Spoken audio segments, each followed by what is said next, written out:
Okay, good evening, everyone. I'm a stickler for starting at 7, so you'll see us staring at our phones until the minute changes. Welcome to our February 25th meeting of the Avon Board of Education. I would like to start by introducing who you see here up at the table for anybody who's new with us tonight, and just make sure you know who's sitting here. I'll start with our board members. I'm Deborah Shute, I am the chair. We have Dr. Thage Singh, our vice chair. Present, Deb. Jeff Fleischman, our secretary. Present, thank you. Lynn Katz. Present, thank you, Deb. Sarah Heath. Present, thank you. Nicole Russo. Present, thank you. Suzanne Zakaris. Present, thank you. Chris Campbell. Here, thank you. And Ramesh Kandapilli. Present, thank you. Thank you. And for our administrators, we have Dr. Carnamola, our superintendent. Thank you. Mr. Giannini, our assistant superintendent. Here, thank you. Mr. Medic, our assistant superintendent. Present, thank you. Ms. Russo, our business manager. Here, thank you. And Ms. Zardinskis, our executive assistant to the superintendent and board clerk. Thank you so much. If you would please stand and join me in the Pledge of Allegiance. I pledge allegiance to the flag of the United States of America and to the republic for which it stands, one nation, under God, indivisible, with liberty and justice for all. As you can see, we're delighted to have students with us this evening, and we thought this was the perfect time to have them play the national anthem. So I'm not sure who's conducting them. Are they good on their own? All right, guys, go for it. Oh, we should stand again. Do you want? Okay. Yeah. All right, sorry. Good exercise. Just like church.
That was fantastic. Mr. Strick was right. Our 6th graders from Thompson Brook School, their chamber orchestra, flawless. Excellent job.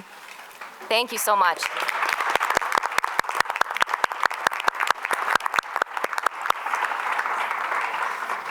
Absolutely beautiful. Before we delve a little deeper, I do like to start our meetings by reading the mission statement because I think it reminds us all of the purpose that we have sitting at this table together. Our mission is to inspire in each student a joy and a passion for learning and a commitment to excellence, personal integrity, and social responsibility. This is also our perfect segue into our recognition for this evening. As you can see, he's already working hard, Mr. Strick and Mr. Brochu. I would like to invite you up to please share your accolades of your fellow music department staff. Music teachers do a lot of standing in the chair. Have that stand. Hi, everyone. Thanks for having us tonight.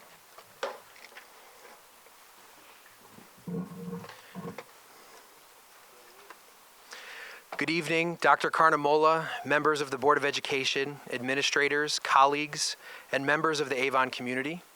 My name is Andrew Brochu, and for the past 18 years, I've been the choir teacher at Avon High School.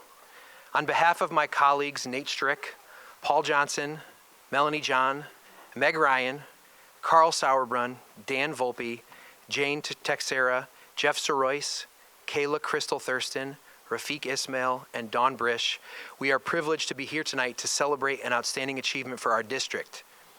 I'm also privileged to work alongside such talented, passionate, and collaborative music colleagues who tirelessly cultivate programs that not only teach the curriculum, but also foster a deep sense of community and a lifelong love of the arts.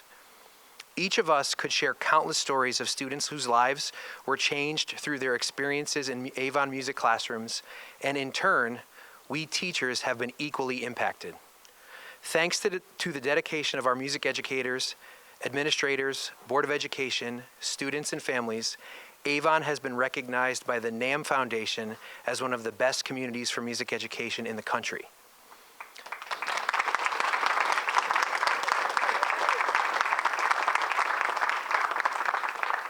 As you know, it's common to measure a school district's success through test scores, rankings, AP classes, and other quantifiable academic accolades.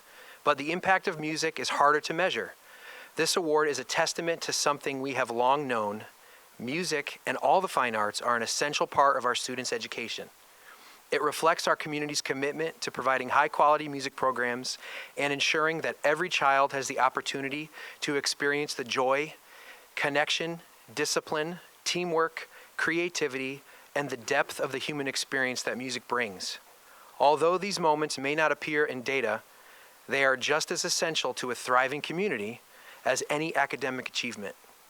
And to speak more about the community support for music, I'd like to hand it over to my colleague, Nate Strick.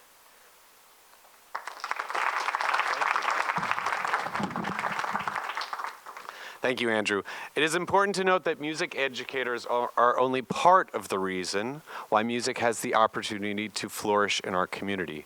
We are so fortunate to have the support of our administration. Many of them, all of them, are here tonight, right? And our Board of Education and members of this community. We as educators are so lucky to teach in a community that truly values the arts.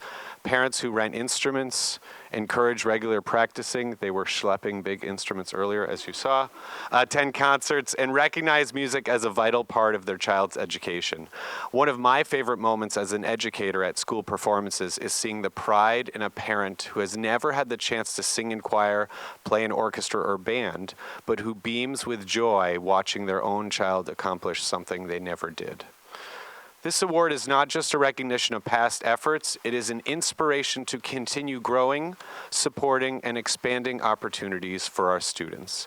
As arts educators, we are aware that budgets can be tight and that music programs are sometimes seen as expendable, but this recognition reminds us and our community that music is not extra, it is essential. So on behalf of all the educators in the Avon Music Department, thank you for your continued support. Thank you.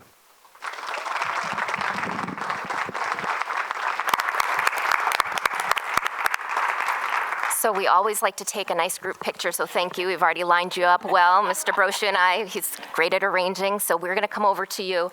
Dr. Carnamola and I also have certificates we want to hand you. I'm a hugger, if you don't know that already, so I would love it. And I know Mr. Sauerbrunn is retiring soon. I'm going to get all choked up.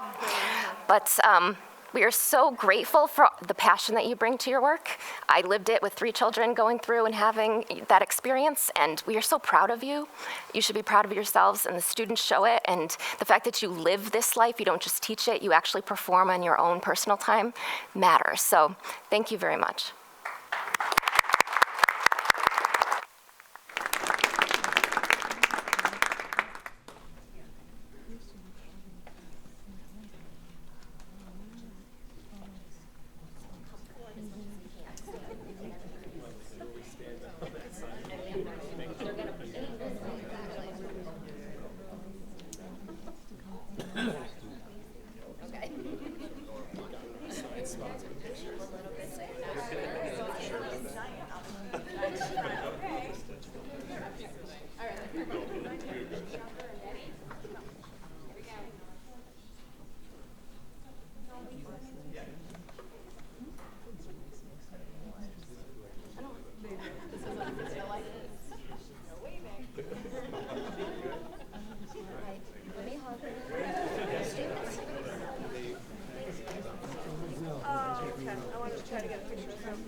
All right, we are absolutely thrilled to have so many that came out tonight for that purpose. We will not at all be offended if you'd like to dismiss yourselves, anybody that came to witness this. Have a wonderful evening. Thank you for coming out with us. All right, as you can see on the agenda, we do have special guests this evening, and we're thrilled to have them join us. So we are going to start with them right away. We have our State Representative Eleni Kavros-DeGraw with us this evening, as well as our Senator Paul Honig that is joining us to answer some questions and give a legislative update.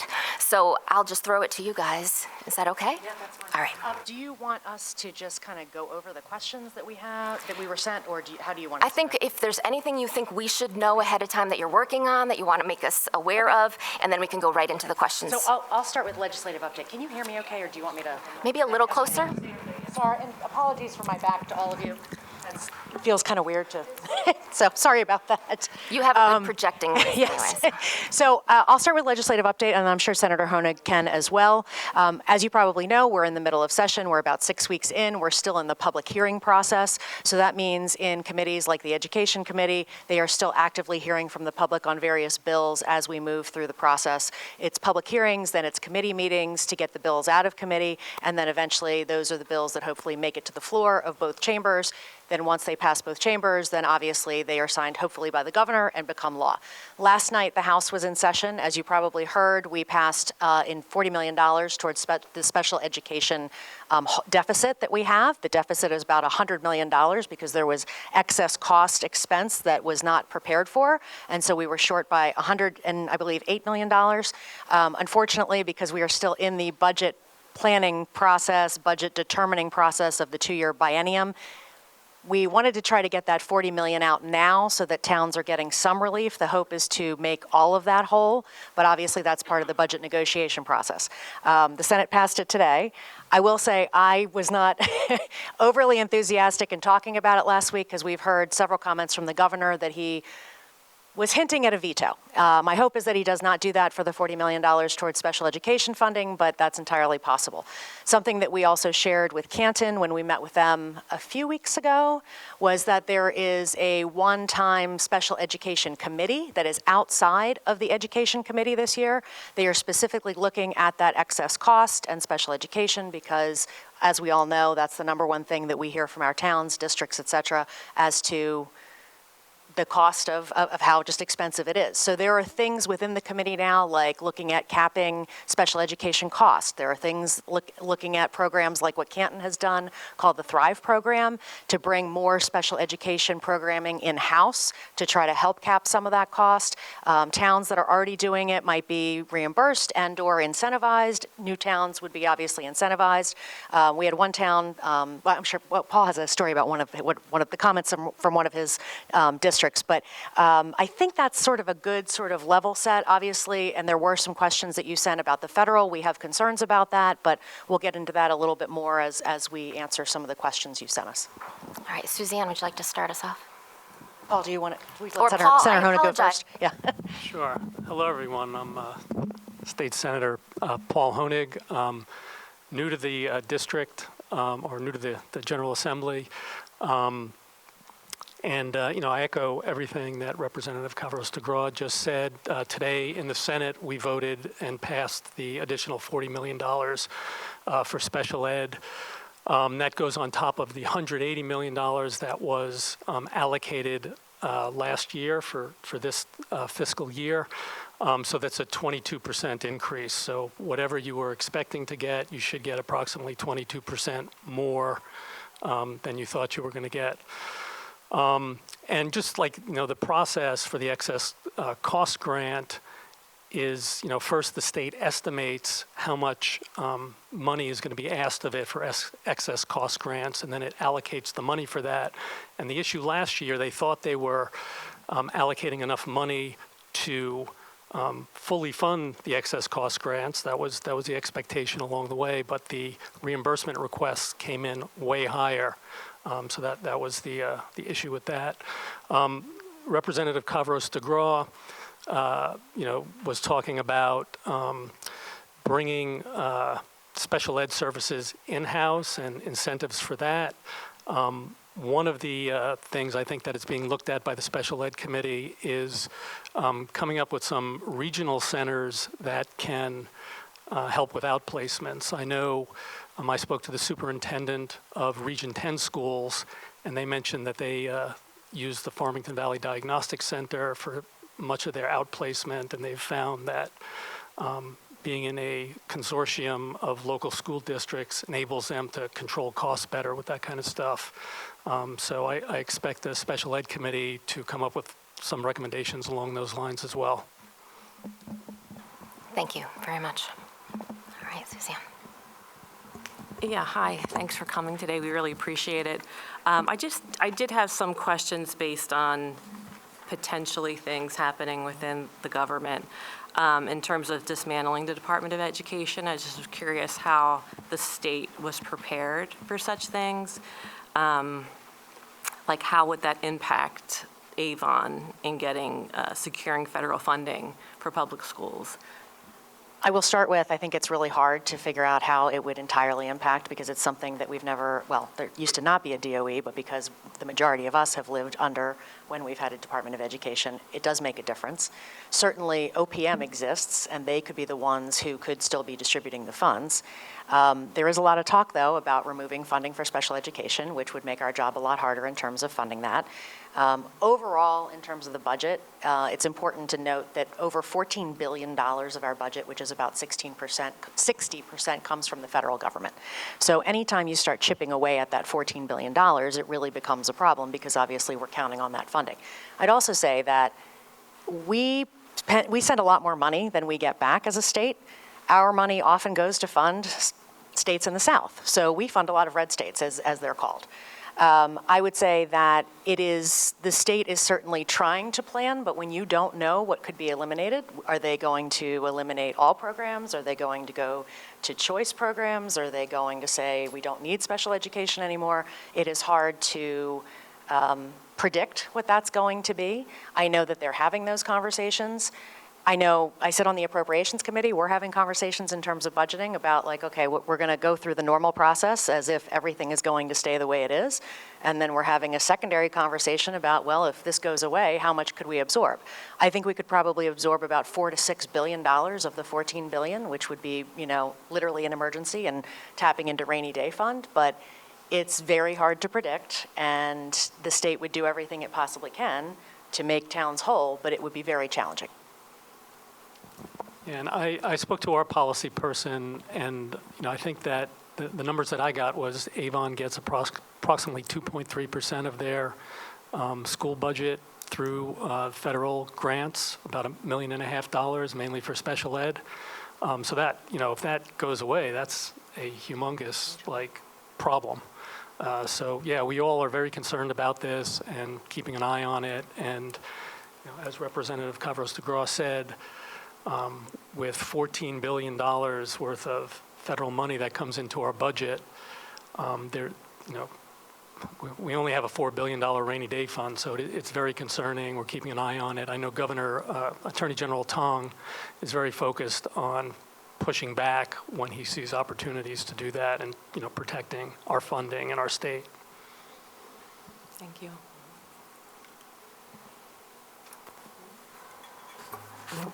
First of all, thank you for coming. We really, really appreciate it. And we kind of prepared questions, and Suzanne asked the most burning question that I've had as well, and I think you did a good job of answering it. But if I'm hearing correctly, we're terrified. Everybody is terrified, across the political spectrum, whether we're Democrats or Republicans.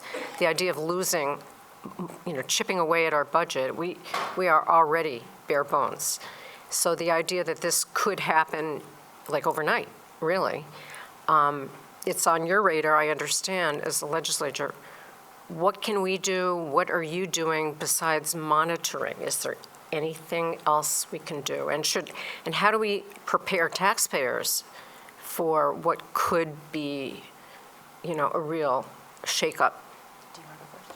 I don't know if there's an answer, but. I think a lot of this, these issues are at the federal level. And although we have a friendly delegation, in terms of getting rid of the Department of Education, I think it's helpful, for constituents to reach out to our delegation, our Jahana Hayes, 2 senators, and let them know how important this is and how devastating it would be if some of the things we're hearing about actually happen. That really helps them kind of step up and fight back against these kind of changes. And keep in mind, a few weeks ago when people woke up and they, like our DSS commissioner, she went to log into the system and literally couldn't get into the system. So that is the kind of thing that could happen overnight where, you suddenly, it's just gone and the funding, the tap is turned off. I would also say, there's certainly the funding you receive, but then there are programs that affect children in other ways, Head Start, which, we may not do a lot with, but there are a lot of those kids. And then you've got, food programs or free lunch or, there is a trickle-down effect of what is going to happen. I would reiterate what Senator Honig said about contacting the federal delegation because it is important that they understand from each individual town what it would mean. For us, it's this much, but for other schools, it could be a lot more. It could be, those numbers are important. And again, because we send more taxes than we receive back, we certainly want to have them to have an understanding of what our expectation is of them fighting for us. I think it's actually great that we have a congresswoman who's a teacher, or a former teacher. Yeah. And she sits on agriculture because she cares about kids getting fed. So I think that, when you think about those pieces, those are really important pieces to the conversation. So certainly, the Commissioner of Education is preparing as best she can, but when you don't have a crystal ball, it's very hard to know. And when things are changing day to day. Day to day. Yep. Yeah. I think you had another question about ECS. Questions. Which one do you want to? Well, I was just thinking maybe we could, I know Lisa ECS Hammersley is here tonight, but I thought that might be useful. Well, I didn't know if somebody else was going to answer that, but so why are we considered overfunded? So, okay, and I'm going to ask you to explain it. I think I wrote that. Yep, like a third grader. Like I'm a third grader. Because so, and I forgive me for reading some of this because I think it would be useful for all of us to sort of be on the same page. And again, Lisa will flesh this out a lot more thoroughly in her presentation. The state of Connecticut established the education cost sharing formula in response to the court's ruling in the Horton versus Meskel case. So this is coming from some defined law. At the time, the state was providing the same per pupil grant to students regardless of the town they lived in. So when Jessie Stratton was the state representative, she brought in quite a lot of funding into the district, just to sort of level set. The court found that this education funding system allows property-wealthy towns to spend more on education with less effort, and therefore it impeded children's constitutional rights to an equal education. So this was all to equalize education. Theoretically, the ECS grant is supposed to make up the difference between what a community can afford to pay and what it costs to actually run the public school system. The state was utilizing flat-funded block grants to fund K through 12 education when the current formula was enacted in 2017 by the legislature. So at that time, another court case, CCJEF versus REL, was demanding educational equity and the implementation of a formula to distribute the state's support of students, so the financial support. In response to the court's decision, the legislature once again enacted a formula that is still being followed to this day. The governor actually mentioned it in his State of the State budget address this year, to take into account the number of students, the needs of the students, as well as the ability of local property taxes to support those educational expenses. So here's the part that I think everybody needs to sort of get their head around and their arms around. The formula is recalculated every year using all of the inputs that go into the formula. The inputs are the town's prior year ECS grant amount, the number of students residing in the town, the number of economically disadvantaged students, the percentage of students who are economically disadvantaged, The number of students who are multilingual learners, the number of students sent to regional school districts, and how many grades the regional school district has. Town's property wealth, the abbreviation for that, ENGLPC, the income of town residents, the median household income, the PIC index score, and then Alliance district status. So all of that goes into the formula. Utilizing that, Avon is determined to be overfunded, meaning that the amount that they currently receive is above the ECS grant that it is eligible to receive under the formula for the following academic year. So as a result, for the upcoming year, it's statutorily scheduled to receive a reduction in state support under ECS as the state phases out the town to its fully funded grant in fiscal year 2032. And I think Paul has a little bit more detail on where the numbers are going. I think people are surprised because we compare ourselves to Right. towns that are nearby, and we ask, well, but they seem similar to us, other than maybe, a few changes here and there. I'm sorry. What is the amount we are scheduled to get? We also have Lisa. I spoke to our policy person, and they told me that, I think the last number here was, am I reading that, 900,000? And That was last year. last year, and that's supposed to go up to 1,037,000, so it doesn't actually go down, I think. No, that's not. No, I think it goes down to 850? Yeah. 832, okay, Yeah. thank you. What was his question? What exactly Where our is the understanding was our neighbor in Simsbury is receiving 10 million. Yes, you're right, and again, it has to do with the formula. And so one of the things that I think I would like you to take back in consideration, because I appreciate the math. I've sat through this presentation from you before, and I appreciate it, and I understand Yeah. it. I think so I'm a government teacher, and I tell my students, people's perception is their reality. That formula implies that Simsbury has a 10 times greater need than we do. I think our frustration is, so I received the Valley book today. I love that thing. When you look at the household median income between us and Simsbury, Simsbury's 142,000 median income, Avon's 145,000. I think for most residents in this town, that perception Right. is that we are much similar to Simsbury than what the formula tells us.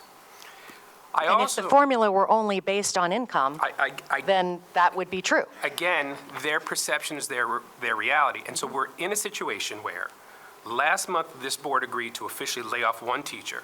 Later this evening, this board is going to vote to notify all non-tenured staff that we cannot guarantee them a job. Why? Because of various factors, and some of them are state. I appreciate the concerns about federal. I agree. You don't have answers regarding federal funding. That's not your role. But you have to understand our budget process to this date. Inflation aside, that affects everybody, a lot of factors. I'm not blaming the state government solely for the inflation. But I can blame the state for things like requiring the school district to pay public benefit on the utility bill.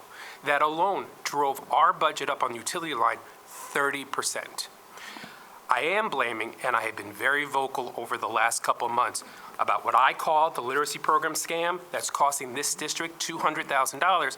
And truly, I think it's an insult to the teachers here in the Avon Public Schools that the State Department of Education feels that we don't know how to educate our children, but then they want to take the curriculum they denied and use it as a sample and model.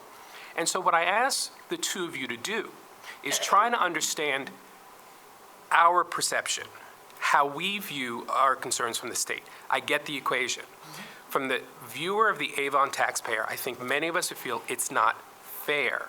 And then to be given all these additional mandates and charges from the state, we are about to dramatically impact the quality of education in our students this coming year.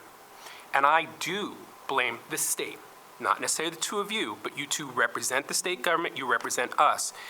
And I just need a sense from the two of you, how do I explain this to the residents of Avon, that we have potential of losing quality teachers because we are getting, in our opinion, underfunded. State says we're overfunded. We can't get $1 million. Simsbury's getting 10 million. Canton, I think, is getting 4 million. Again, this community's perception of where we are compared to our neighbors, that has to be addressed, and I don't know how to explain it to my constituents. So I'm hoping the two of you will give us that insight, and I do really wish you take these concerns back to the state legislature and get us some relief. So we're not laying off teachers eventually. Sorry for jumping in. I don't disagree with anything that you said. And that is part of why we thought it would be a good idea to come before you and explain the formula, because that is how you explain it to people. It is unfortunate that that is the way it is. I don't disagree. I think we need to adjust the excess cost formula, because in the same way that alliance districts receive more money because they have more disadvantaged students, I think that districts like ours should be receiving more money for special education, because the reality is people move here because they know we have better special education. People move to West Hartford for that same reason. People move to Simsbury for that reason. So we have sort of a special need in a different way than other communities have. So that's the first thing. The second thing is not all of the mandates are state. I know there are a lot of them, but there are also a lot of federal mandates that we cannot control at the state. I think you're aware that there is actually a committee now to look at all of the mandates to try to see which ones that we want to get rid of. But I will say, other than the literacy program, I've now served for 4 years. I'm into my 5th. I've never received a list of the mandates that the school in either Avon or Canton would like to eliminate. But the public benefit charge on the utility bill does impact us. Absolutely, and that's not what I was addressing in that moment, but I'm happy to get to that as well. The public benefit charge, that hike that you've seen, that will end in May. It was 10 months. We wanted it to be over 22 months, but unfortunately, 2 out of the 3 commissioners of PURA voted against that, which is a problem. Hopefully, soon we'll have 5 commissioners, so we'll have a more fair and balanced decision-making process. But that was because 77% of that public benefit charge is the Millstone deal, the Millstone nuclear deal, which typically brings us less expensive energy, but in this case, because of losses and because, again, a federal court case decided that Eversource is allowed the opportunity to recover their losses, that they kind of spread those over 10 months instead of 22. We wouldn't have seen that giant PBR rate had it not been for the fact that they put that over 10 months. I heard the same thing when we went to Canton. I think the number was $85,000. So we are very aware. It's the schools, it's the town buildings, it's everything that is being affected, including all of our taxpayers. And I probably get 5 to 10 emails just on the Eversource situation alone each week. So we are taking all of this back. I have been kind of shouting about power since I got there, because I served on energy and technology the first 2 years. So then my question to the superintendent is, now that our state representative has shared with us that is going to drop, should we then adjust our budget to decrease our utility line so it doesn't cover the 30% increase? I would say, do we have a guarantee that PURA is not going to put more fees on in the new session, which starts next month? I don't think anything in the world is a guarantee, so I can't really say yes or no to that. I think that's a difficult question, but I can tell you that this period of that PBR ends in May because it was a 10-month process. I think I looked at my own personal electricity bill, and I saw my delivery charges go from 13 cents a kilowatt hour to 19 cents a kilowatt hour, a 50% increase. I expect my own bill to go back from 19 cents to 13 cents at the end of this 10-month period. Whether there are, other charges, I'm not aware of any that are coming on, but there could be. Right, you're talking about your generation rate, which you have a choice. No, I was talking about the delivery charges, not the generation rate. Right, so then there's the public benefit. You are aware of the public benefit charges on the bill. That's separate from all that. Right, Right. but it's on the delivery side of the bill, so when I was referencing the 13 cents going to 19 cents, that was all due to the public benefit charge increasing over, and being paid back over that 10-month period. My answer would be the same, Jeff. I think that I'd like to be able to see us do that, but I think it's premature to decide to do it now until we see actual action taken And at I the think, state level. I think that's my big concern because of what we're going to be asked to do tonight, what this is going to do in terms of morale for our staff, the potential to lose some top-quality teachers, all because we have tried, and I think you have tried to deliver as thin of a budget as possible, knowing that how difficult the budget process has been, and I commend you. I'm just afraid of the impact it's going to have on our education system. And our state reps need to understand twofold. One, we need a louder voice. We need some of these adjustments. And I don't think explaining this complex formula to everybody is going to appease them, because I don't think it makes sense to most people. You yourself have to review your own notes because it's such a complex, and that's not your fault. You want to make sure we get it factual. But it's so complex that I don't understand how the state would expect.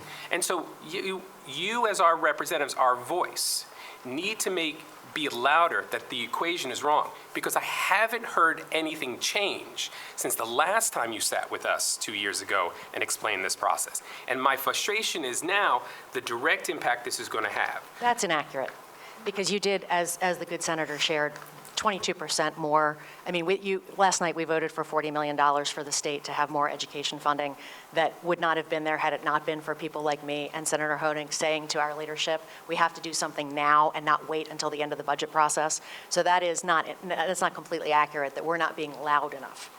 And that is why there is now a special education committee, because we have all been very loud about that's where the significant expense is for districts like ours.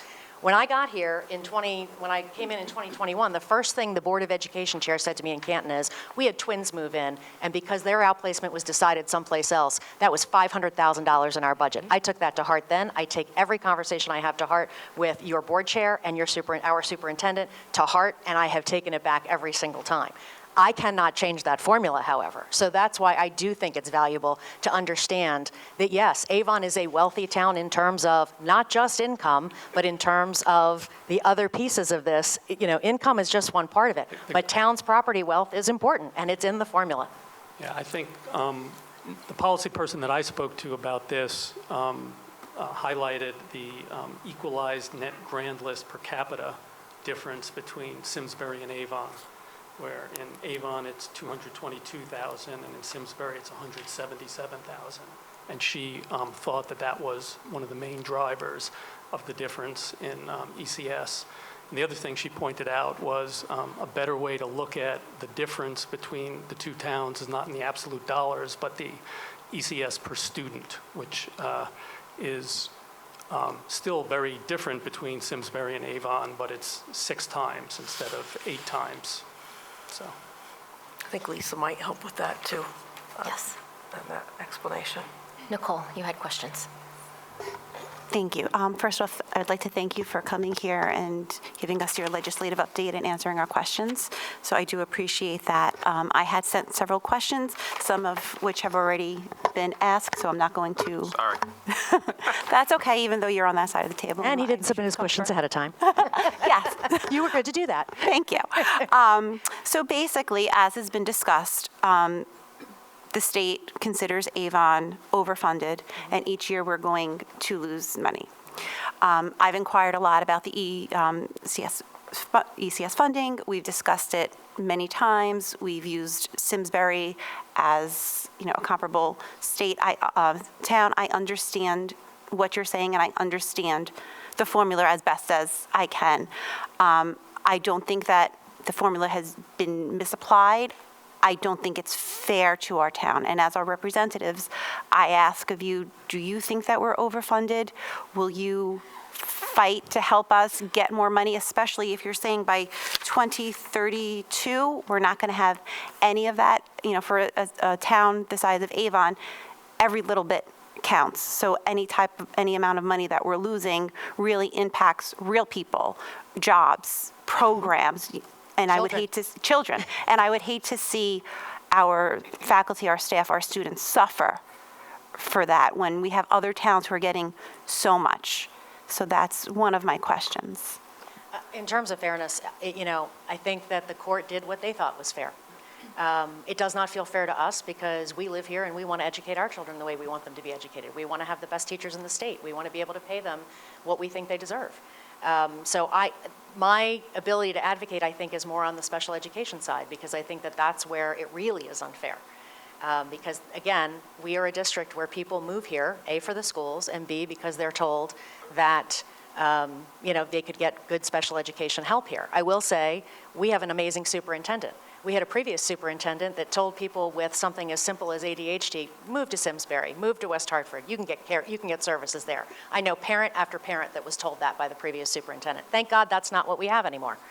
But I do think that that's where the lack of fairness comes in. If you're going to allow for the fact that these alliance districts have children that are extremely disadvantaged, then I think you have to give every advantage to children who have special needs and need special education.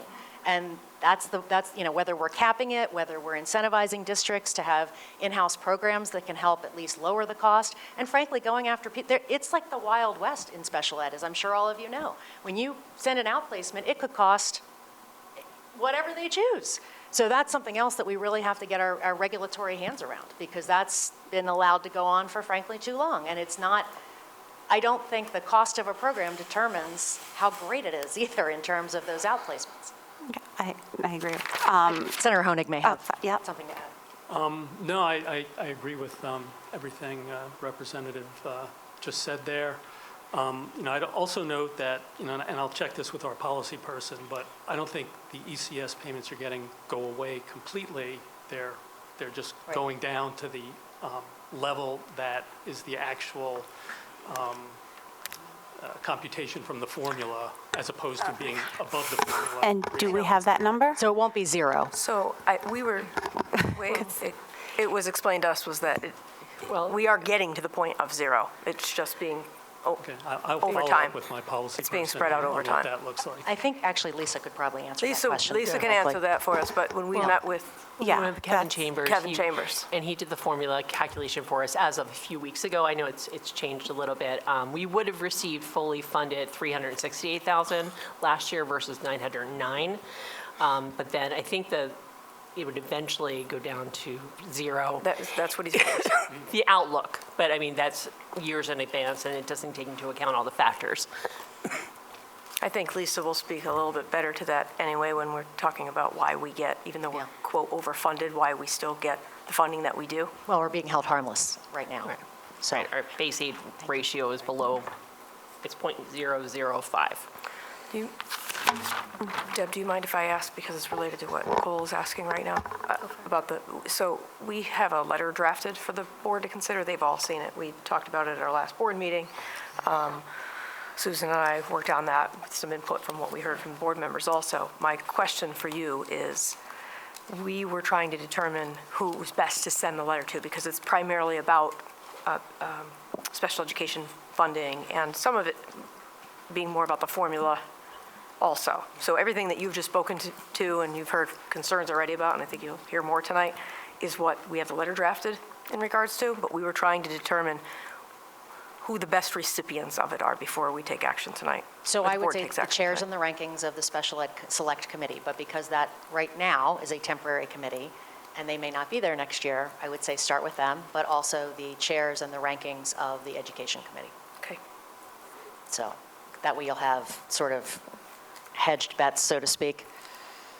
Got it. Thank you. Nicole, do you have another? Yeah, I have another. In regards to the $40 million that was passed for education, is that now a new 22% increase that we're going to guaranteed be getting? Will that affect our budget, or is that?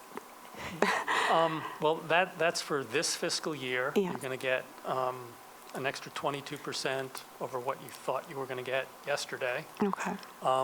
Now we're going right into the budgeting process, where we're going to come up with a biennium budget, and that's going to be one of the things that goes before the Appropriations Committee, as to what we're doing with the excess cost grant funding there. So Okay. it's not guaranteed, but we certainly support. Yeah. The budget for the coming year, the governor's proposed budget for the fiscal year coming? 26 and 27. Got it. Thank you. Okay. But the And 40 is applied to this current year, 25. okay. Yeah, so and I think the number's going to be somewhere between $150 and $170-ish thousand. For us. And is the bill for fully funding special education, is that off the table? Is that something we're continuing to support? You're going to continue to support? We're continuing to support that. I've supported Okay. it for 4 years, and I will support it till I'm no longer there. So it's critical. Our districts need it, and they felt like they had sort of gotten to a good place with the ECS formula, so then the next thing to tackle was special education, which is why you're seeing the select committee. Thank So you. the hope is to make real progress this year. And I will say, the chair on the House side, at least, she's a special education teacher. So if anybody understands, A, how hard it is, and B, what's needed, I would hope it's her.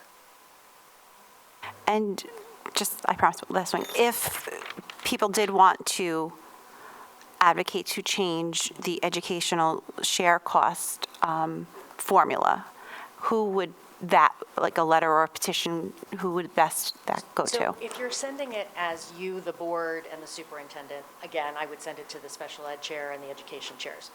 What you have to understand is that when it comes to people like us, we only respond to our constituents. So you are, so I can go to my colleagues and say, I got 25 emails about, which would be, a lot in some cases, about changing this formula or fully funding special ed. And even though I agree with you, I am happy to get those emails because I literally, I respond to all of them and I keep a tally of how many emails there are because it makes it a lot easier to go to your colleagues and say, so this is what my district really needs right now.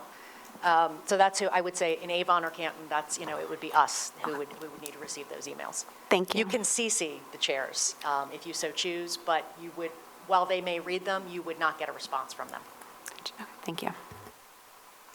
All right, I just had a question about if there's any funding sources that we're not tapping into that you're aware of. Are we missing out on anything? No, and I actually, I had asked that question just to try to get a handle on it, and they said, the question that came back was, does Avon have a grant writer? Because they would have more knowledge of grants or future grants that would be possible. So, That's us. yeah. Mostly I understand. Susan, me, Yeah, Tiffany, you keep Jody, it slim. Jess, yeah. I get it. Okay, Nicole? I'm sorry. During your presentation regarding the ECS funding, you had mentioned several court cases. Can the legislature also change it so if your constituents do send emails to you and you work with your colleagues, is that in the power of the legislator or does it have to be just from a court? The court would have to, I guess, approve like any changes that we would make to that formula. Yeah, ultimately. Not impossible, but harder. Are there any discussions about special education being factored into the ECS formula? Or it's Well, because totally separate, excess right? cost is one thing and ECS is, Right. I have not heard that. I also think you heard how complicated the formula is Yep. now. I'm not sure that would make it better, and it might create too much weight on one side, But that's why I'm thinking if we could get it on the excess cost side, we would be much better off. All right. Well, I want to thank you for taking the time to come out and have this conversation with us. It's obviously been one we've been having amongst ourselves, but it's also helpful to have it directly from you. So thank you. Yeah, we appreciate you having us. So we're happy to come back anytime. We're sorry it's not better news, but we are excited for the $40 million that'll at least help plug part of the hole this year. Yes, And thank you hopefully very more much. by the end of the year. We appreciate it. And thank you for your service, too. Thank you for having us. All right. So you've heard us mention the name Lisa Hammersley a little bit. We would like to invite her to come forward. She's the Executive Director of the School and State Finance Project, here to answer even more detailed questions about ECS funding. So we appreciate having her join us tonight, too. This is meant not only for the board to be educated on it, but for the community to learn along with us. And like Jeff has shared, we've done this in the past, but people change, and it's always good to refresh everyone on how this works. So you had the opportunity, Lisa, to hear the kinds of questions that were already bubbling up. So I think you know that our focus is really on why does Avon not get as much, and if you can break it down so that we can explain that to our constituents as well. Absolutely. So do I need to hold it, or can you hear me? Maybe May pull need it to. closer. Pull it closer? It doesn't matter to me. Okay. All right. Thank you. Good evening. As was mentioned, my name is Lisa Hammersley. I'm the Executive Director of the School and State Finance Project. Would you like me to just say next slide, or do you have a button? Oh, you have it. Okay, so next slide. If you have any follow-up questions, and I know that there was a question specific to the fully funded ECS grant for Avon Public Schools, I unfortunately don't have that in my presentation. I would like to state, though, it's because the formula is recalculated every single year, I wouldn't really use that figure from 2032 and look at it too closely, because it's going to change, because your formula inputs are going to change. But there is a mechanism in the ECS formula that has a minimum. So no town under the current statutory formula receives zero. You will always receive some percentage of support from the state of Connecticut. If you have any follow-up questions after this conversation, please reach out. Not only for you, the board members, but also the public. We are here to serve everyone and to help everyone build knowledge on education funding here in the state of Connecticut. We also have a fantastic website that's listed there that I welcome you all to go in and dig in and take a look at. There's a lot of information that we try to present in a very transparent and accessible way. Next slide, please. This is an application that we've recently developed that we're quite proud of. We continue to add more data points to it as well, so I encourage you all to scan it and to put it onto your phone. It provides data really at your fingertips. So when you're here in a meeting and you have questions that you want to compare your district to another district, all of that, well, not all of it because it's limited in how much we can put in an app, but there's a lot of great accessible information right there on that application. Next slide, please. We also are pretty big education funding nerds, and we've also developed an education finance certificate. It's called the Leader Certificate, so once again, this is another opportunity for you to go ahead and build your knowledge. For those of you who don't know us, we are a statewide policy organization. We are a nonprofit, nonpartisan organization. We were founded in 2015. We're going up on our 10-year anniversary in July 1st, 2025, which is exciting. And we do strive to be a trusted resource for all stakeholders in education funding, whether that's local district officials, policymakers up at the state capitol, also with the State Department of Education. And we essentially utilize data to develop policy solutions to increase funding in an equitable K-12 education funding system here in the state of Connecticut. In Connecticut, just over $13 billion is expended on K-12 education. As you can see from this chart, most of those resources come from local property taxes. We do have an increasing share of state resources, and I'm sorry, I don't think that this chart, maybe it's just didn't transfer well, but usually we have the percentages. Not just those dollar values there. And then 8% comes from federal resources. The federal resources are unusually inflated in this chart. This captures all of the one-time post-pandemic aid that districts received. So this shows the federal resources at 8%. Usually the state, and prior to the COVID pandemic, the state received approximately 4%. And so that is a larger than usual federal funding source that is reflected on this chart. And then once the COVID pandemic relief funds are all expended, you'll see those start to go back down. Thank you. Looking specifically at Avon and how much Avon spends as compared to your neighbors, I put all of the charts together, or all of the following information together, looking specifically at your neighboring towns, not necessarily the towns that look most like you. And when I say look most like you, I mean the property wealth and the income wealth and the number of students that you're educating. So I just would like to put that caveat. If you as a board are interested in seeing Avon as compared to what we would put you together in terms of your comparable towns, we can certainly pull that information and send it along to you as well. But as you can see, Avon spends nearly $300 less per student than the statewide average. Once again, when you're looking at all of these numbers, these are all inflated because of one-time federal pandemic relief. So they're not going to look this way in a few years because most of our very high-need communities received significant sums of support from the federal government as a result of the COVID pandemic. But looking at the most recent data that is available and presented by the State Department of Education as presented on the Ed site, this is how much Avon spends as compared to your peers. When we look at spending, academic research has shown time and again that when you are trying to educate and when you are educating students that have additional needs going into the classroom, they cost more to educate. So when we look at spending by district, we like to also provide a chart that also provides a breakdown of the students that the district is educating.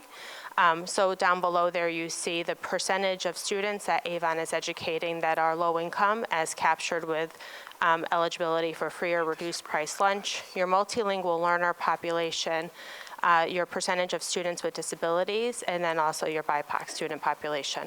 Next slide, please. There's been a lot of conversation about the ECS formula, so I'm going to probably regurgitate some of the information that Representative Cavaros-DeGraw went over, but The ECS formula is the state's main form of K-12 education support that goes from the state of Connecticut. It is the state's main way to support K-12 education, specifically for local or regional public school districts. Horton v. Meskel was already mentioned, but in the state's constitution, there is a clause in there that protects each student's right to an equal education.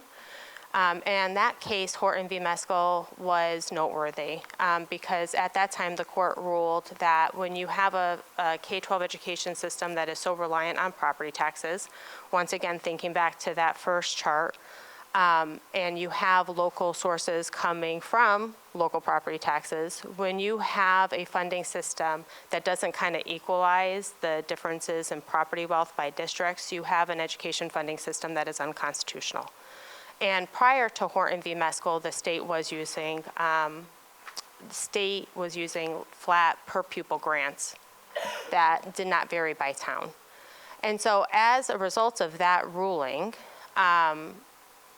the state of Connecticut generated their first formula to distribute K-12 education support.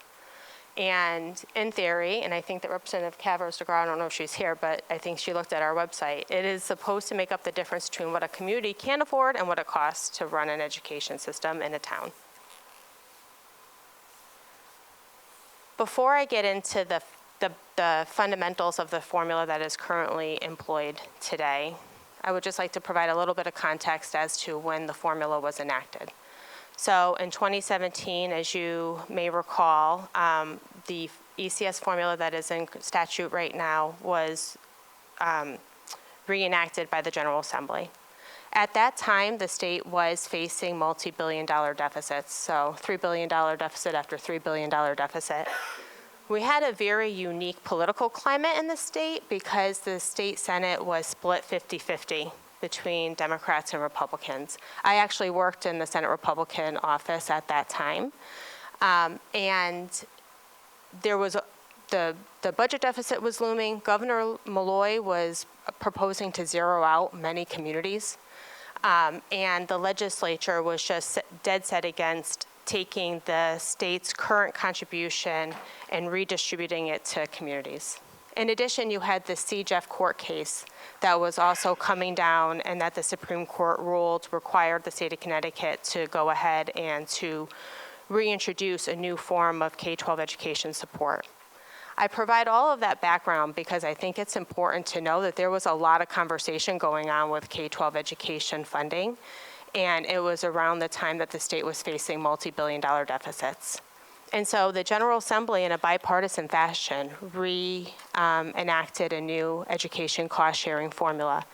And at the time, the state was facing a deficit, and it cost almost $400 million to fully fund the formula. And so what they decided to do was they phased in all of the increases that towns were supposed to receive, according to the formula, over a 10-year period, and they phased out what were considered overfunded towns over a 10-year period as well. And so we'll get into the fundamentals of the formula that have been previously identified, but it is important to note that that phase out occurred when the state was in significant financial distress. The phase out occurred in 2019 at a very small percentage, and then in 2020 and 2021. And since that time, the General Assembly has held every town harmless. And so those reductions have not occurred since the state has been in a different financial condition than it was when the formula was previously enacted. I know that there are conversations, and I don't know what the General Assembly will ultimately do, but I do know that there are conversations and there's questions being asked as to how much it would cost the state to once again hold all towns harmless in this current biennium, and which we've provided those figures to them, but those conversations are ongoing. So the base of the whole ECS formula is the foundation. In theory, this is supposed to be the cost to educate a student without additional learning needs. There's a caveat here in that this foundation has not been adjusted since 2013. So naturally, one would assume that this is an area of this is a flaw within the formula that can certainly be addressed, in that you should at least be adjusting this foundation by the rate of inflation. However, when you adjust this foundation amount, because it is the base of the formula for all towns, it's very, very, very expensive.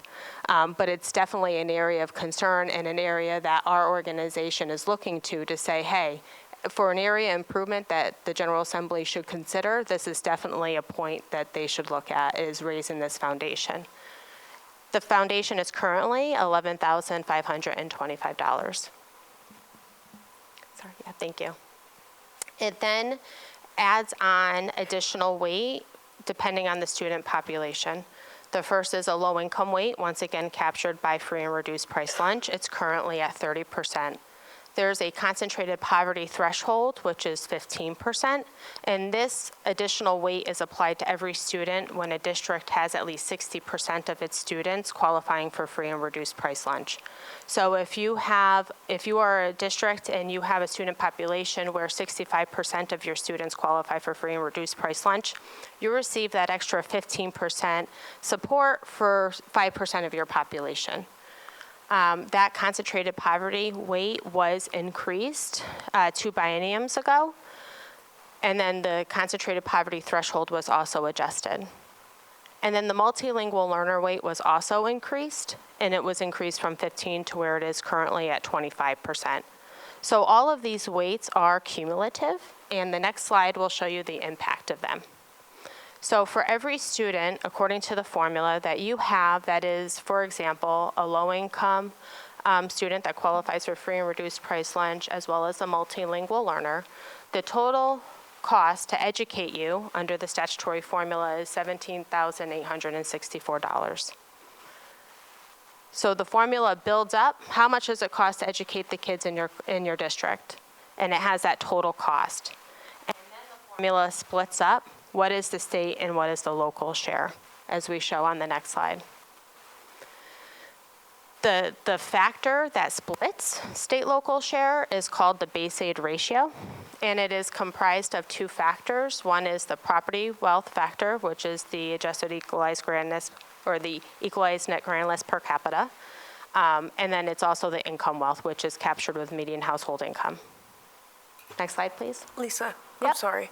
Can we interrupt? Can we pause for a second there? Because I think to answer their questions, that's an important slide that you were just on when it comes to the ENGL. Equalized net current less per capita, yeah. And Susan, I couldn't get on the network, but I think you might have the numbers in front of you, because it's the property wealth that's, from what we understand, very different in Avon than it is in Simsbury, in part for that discrepancy. Yep, Can I and I ask have just- that in a few slides. Oh, I'm sorry. Yeah. Can I just ask a quick clarifying question? When we were talking about student population, when you look at our current student population and calculating that, does that also take in consideration the open choice students? Or so when you look at it, that includes everyone who attends school here, whether Yes. they are residents of Avon or not? That's a great question. So the resident student, or the student demographics, it's captured with your resident student population. So it's every student that Avon is fiscally responsible for. So that includes the approximately 120 non-Avon residents That come into that Avon? come into Avon? That's correct. Well, okay, it counts half of them. Yes. Why half? Aren't they Because equal? because Avon also gets a grant for them in Because- addition. okay. Right. But for all the kids at Avon, that reside in Avon, that attend like a CREC magnet school, you are financially responsible for their general education and their special education tuition bills. That student is counted in your resident student count. So students who who live in district but attend out of district is factored into that equation as well in terms of counting our students and so forth? That's right. Because they're residents? They're residents, and you're responsible for And then them we only get ultimately. half of non-resident students because there's other money attached to them. You only get half of open choice because you also receive that supplemental grant. That's correct. Okay. Yeah. Open choice is the only students where it's half from the sending district and the receiving district. But for all of your magnet school students or all of your agri-science students, they're still counted in your resident student count. You're welcome. So the formula added on another bonus for our most high need communities in the state of Connecticut, and it captures this with using the PIC index.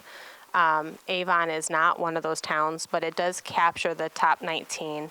And those towns, the PIC index looks at a more holistic view of a community. It's not just the number of students that qualify for free and reduced price lunch, but it also captures things like unemployment rate, a number of families receiving temporary assistance to needy families, and those towns just receive additional points on the base aid ratio. So if they were otherwise going to receive 70%, for example, from the state of Connecticut, they might receive 71% or 72%. Because the state is using an actual formula, ECS grants fluctuate every year. And so every year, all of the updated information is put into the formula, and there are new fully funded grant amounts that then the percentages, if you're an overfunded town according to the formula, would then be applied against. The ECS formula will be fully funded for underfunded towns next year. So that'll be the first time that the state of Connecticut has had a ECS formula that it's followed faithfully for its underfunded towns, and it'll be fully funded at that time. These are all the factors that go in every single year with the updated grants. So you can see that there's a number of different factors that are taken into account. Yep. Which other towns in Connecticut are considered overfunded? There are approximately 70. 70? 70. Yeah, Correct, okay. yeah. There's 70 towns that are considered overfunded. And I can send you that list if you'd like to take a look at it. But in total, the amount of state savings from phasing towns out is approximately $8.8 million. With an M or B? Million? Million, yep. Okay. So if the General Assembly decided again to pause the phase out, that's how much they would need to put into the budget to make that happen, because Governor Lamont's proposal did not recommend pausing the phase out. He proposes to maintain the phase out and the reductions. Thank you. You're welcome. Okay. My question is, how and why does the prior year grant matter? Because that is a great question. Because if you recalculate the grant, for example, and it is determined that your fully funded grant is $500,000, but you were previously receiving $1 million, the grant will make equal percentages reductions until you get to fully funded. The grant tries to phase districts out. So your prior year grant amount is important because it allows you to determine the base and then where you're going, and then how many years you have to get to where you're going. So that the intent was in 2017 that no district would receive, in legislators' opinions, the ones that voted for it at that time, no district would receive such a drastic reduction in state support that would really be catastrophic. And once again, thinking back to the mindset, right, if you have a governor that's proposing to zero out towns, and you had the Supreme Court ruling that was ultimately overturned, there was still that feeling amongst the General Assembly that they had to respond to this judicial decision because they kept coming back. You know, the court kept ruling about how constitutional or unconstitutional the state's funding system was. And so the prior year grant is important because the intent is a gradual phase out. One more clarifying question, thank you, Jim, because there's a lot, and every time I sit through this, I'm like, oh, I didn't realize that time. So you talked about every year that the factors change based upon the town's data. Mm-hmm. Okay, so let me give a hypothetical. A town goes through a reevaluation where the property values dramatically increase in town. Does that mean typically in that scenario we would anticipate a higher decrease because the town's property value has shot up? Is that a fair assumption of how that works? Actually, and we are finding this now that we have towns getting to fully funded, we are seeing that revals are actually harming districts' grants And the reason why is because in the years where the revals aren't happening, what is used is a market. So what your sales look like in that year, it's a market value. And so the market's crazy right now. And so the market is doing well. And then when districts reval, we're seeing that they're going back down. So the upcoming grant would be based upon data from last year or the year before? Last year. So this town is a town that went through a reval. Would it be before the reval or post-reval? Because my next question is, I understand where the money is dropped now from 900,000 to 800,000. If it's based on pre-eval, then are we looking at 2 years, a even larger decrease? Because this town, some believe, had a significant increase in the property value. Yeah, so it's not, the formula doesn't take into account, it's not just a 1 year look at your property value. They do try to smooth it with 3 years. So it just depends on the specifics to your town, which I'm happy to dig into more. I'm happy to look at when your last reval was, what the market value was, because there are different percentages and ratios to your market value / to reval. Because when you go to reval, we're seeing that there are significant adjustments happening, not just to your town, but to every town that are a little bit, they're not a little bit, they're concerning to us as a policy organization, and we're trying to really get into the weeds of what metric can be used in order to ensure that you don't have this up and down of grants, because it's unsettling for communities. And also, I just want to be clear that we don't decide as a town to reevaluate our properties. That is something that every town goes through. That's correct. And we almost feel, and as I said, we've just started to research this because we're noticing this, because districts are getting to full funding, as I said,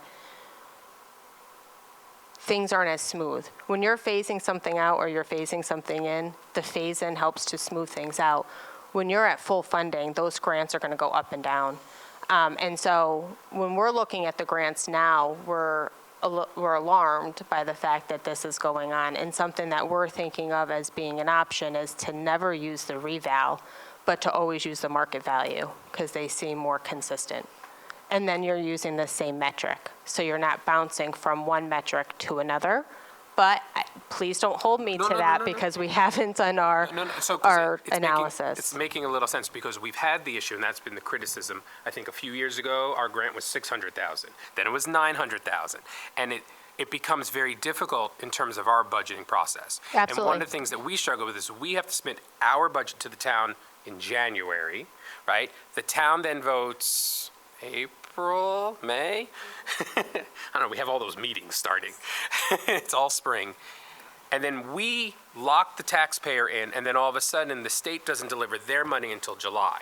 And it becomes very difficult, because then it's really just a gamble. And so that's why I think I'm trying to understand this. I think you've explained why we've seen such an up and down, and that's not helpful to us. So, but thank you for that. No, I appreciate that feedback, and I understand that it would not be helpful to you. Yeah.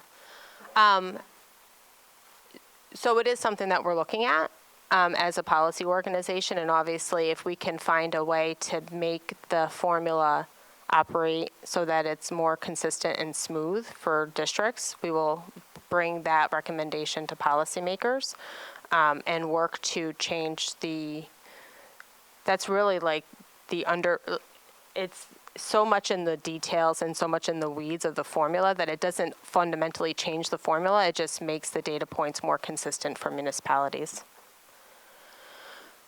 Next slide, please. Yeah, thank you. So Avon's funding. I apologize. We usually, I don't know if I sent it out improperly. We do use commas between our numbers, so I apologize there are no commas here. I don't know. But it's going to bother me. So as you can see, Avon's ECS grant is anticipated to go down if the formula is phase out is employed, from that 909,000 down to 832.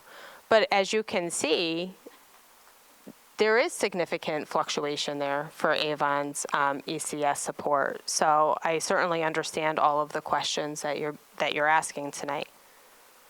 Next slide, please.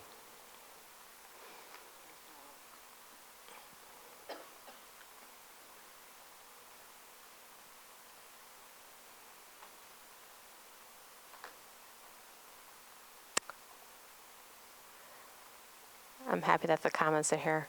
Okay, so this looks at Avon's funding for this current year. So this is fiscal year 2025, and that grant of $909,000. And in the box below, we put all of, well, not all of them, but most of the variables that go into the calculation of the ECS grant.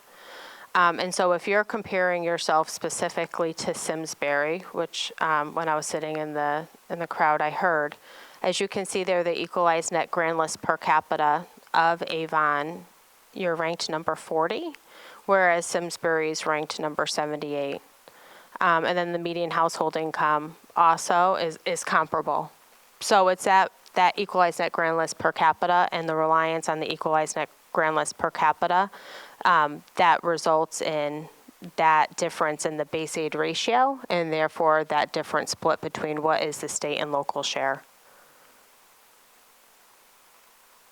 Simsbury is also educating just generally more students, or has more students in their resident student count, and has a higher count of low-income students. Something else that you can look at and that we can certainly model for you as well is trying to change that base aid ratio so that it doesn't have that 70-30 split, but that it's more like 50-50. Prior to the most recent ECS formula that is currently enacted, it previously was 90% equalized net grand list per capita and only 10% median household income. So the legislature did adjust it to try to account for maybe very property wealthy communities, but your citizens aren't as able to pay. So that could also be adjusted, that we can model out for you as well if you're interested in seeing what that looks like. Yes? So to clarify, the legislature could change the factoring and looking at changing the formula to where we would possibly be able to receive more of this funding? Yeah, I mean, they could adjust the breakout or the components of the base So it aid would be ratio. ultimately up to them? Absolutely, yep. Okay, thank you. As long as, I would say that the legislature, when they make any adjustments, would continue to ensure that the ECS formula is still the state's main form of equalization aid, right? So that it is still providing more to our low property, high need districts, because otherwise it would run afoul of the state's constitution, of the state ensuring that all kids have an equal education. I would just keep that. They could certainly adjust the base aid ratio any way that they want, but they would need to ensure that the ECS formula still is an equalization aid. Lisa, this is just a technical question. We have this. Thank you for sending it to Christine. Is it okay with you if we include this in our materials from tonight? Because I know people are trying to get pictures and so on screen. Oh, yeah. Can we put it up online? Sure. After tonight's meeting? Thank you. Yep, absolutely. Okay, next slide, please. This looks at the funding per resident student.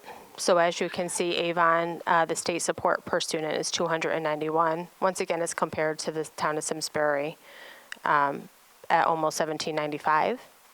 And the next few slides, I think we show what these amounts are going to be for fiscal year 2026, if you wouldn't mind going there. Yep, so the same for fiscal year 2026. Just the total support for the town and district, and then the next one provides the per pupil. And as I mentioned, the ECS formula, no town will, or no student would receive zero support from the state of Connecticut. There is a minimum aid ratio built into the formula to ensure that the state is supporting K-12 education in every town.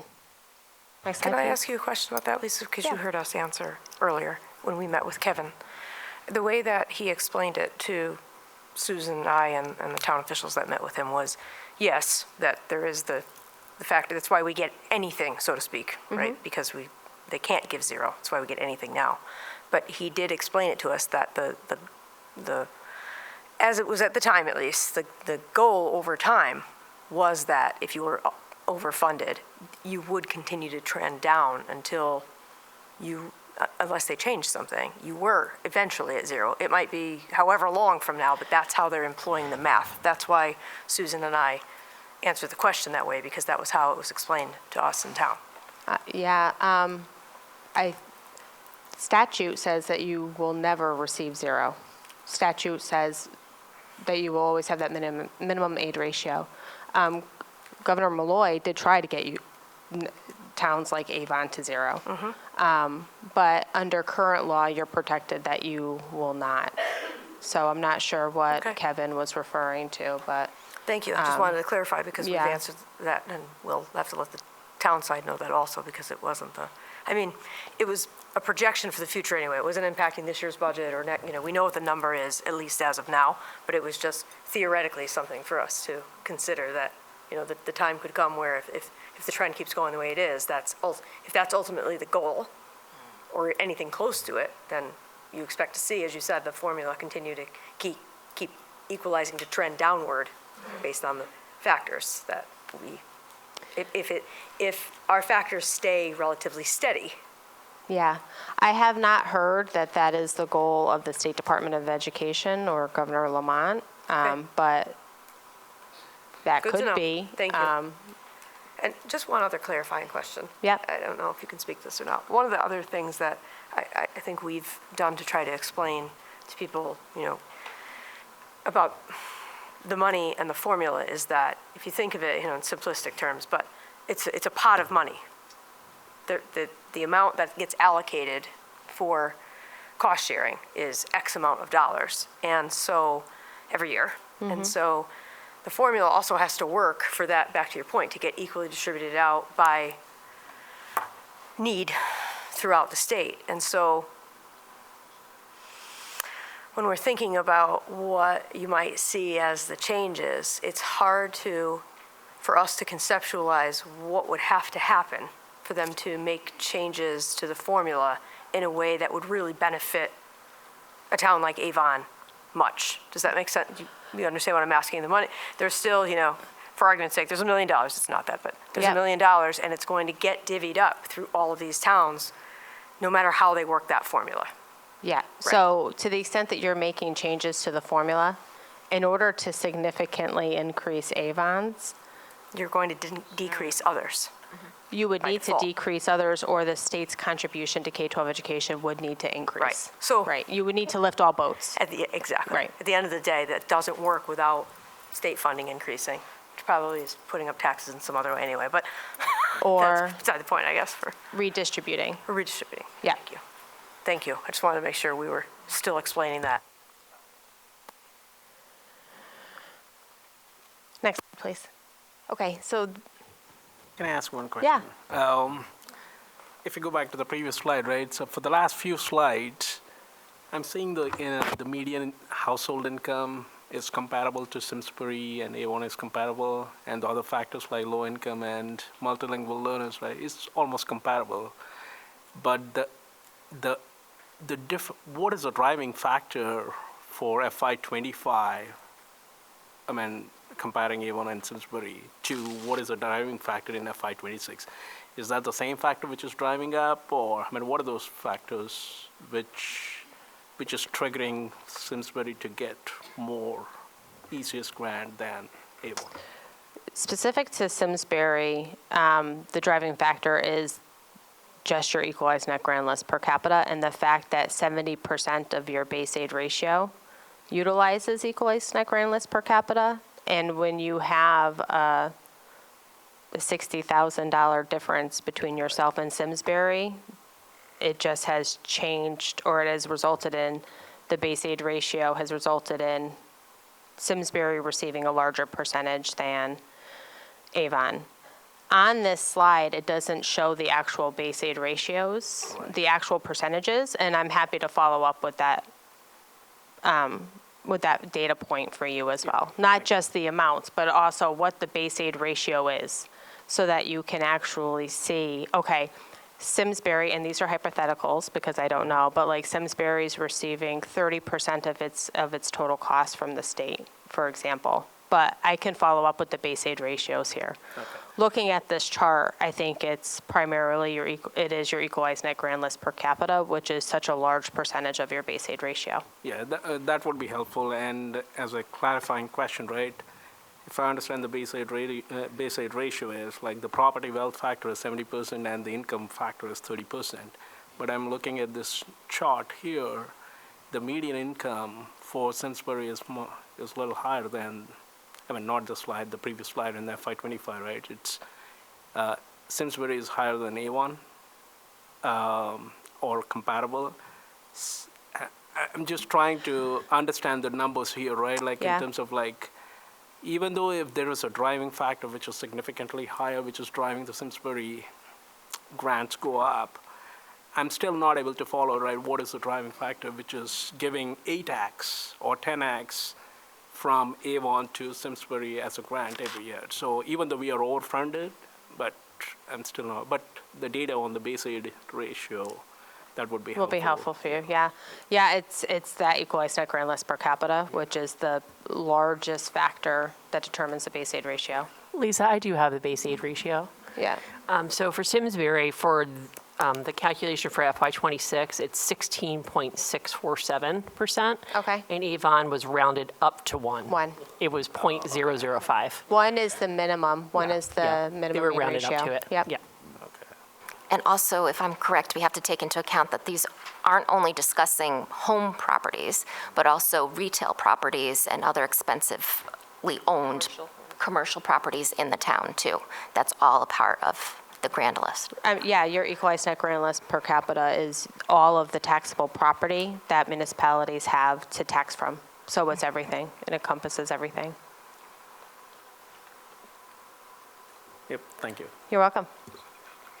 This slide just shows you how much our grand list varies here in the state of Connecticut. There's a over $60 billion difference between our most property-rich community and our least property-rich community. And so we showed on this chart where Avon falls in that ranking as compared to the state median. So just briefly on special education, because it's such a large topic of conversation here in the state, while the number of students across the state of Connecticut has declined over the past 10 years, the next slide will show that the number of students that are receiving services and have an IEP has continued to increase. Would you mind going to the next slide, please, Christine? So this just shows the fact that while we have declining enrollment, our needs of our students that have an IEP continue to increase. Next slide. We've talked about it earlier today, but excess cost is currently underfunded. I apologize again for these weird numbers. I don't like to look at them, but the state of Connecticut has, in the past biennium, they increased the appropriation for excess cost by $25 million a year. At the time, they thought that they were going to get close to full funding, and the cost for private outplacements just shot up across the state of Connecticut. While the number of kids have gone up across the state, the number of students that are outplaced, the cost to educate those students in the past 4 years has gone up by almost $20,000 per student.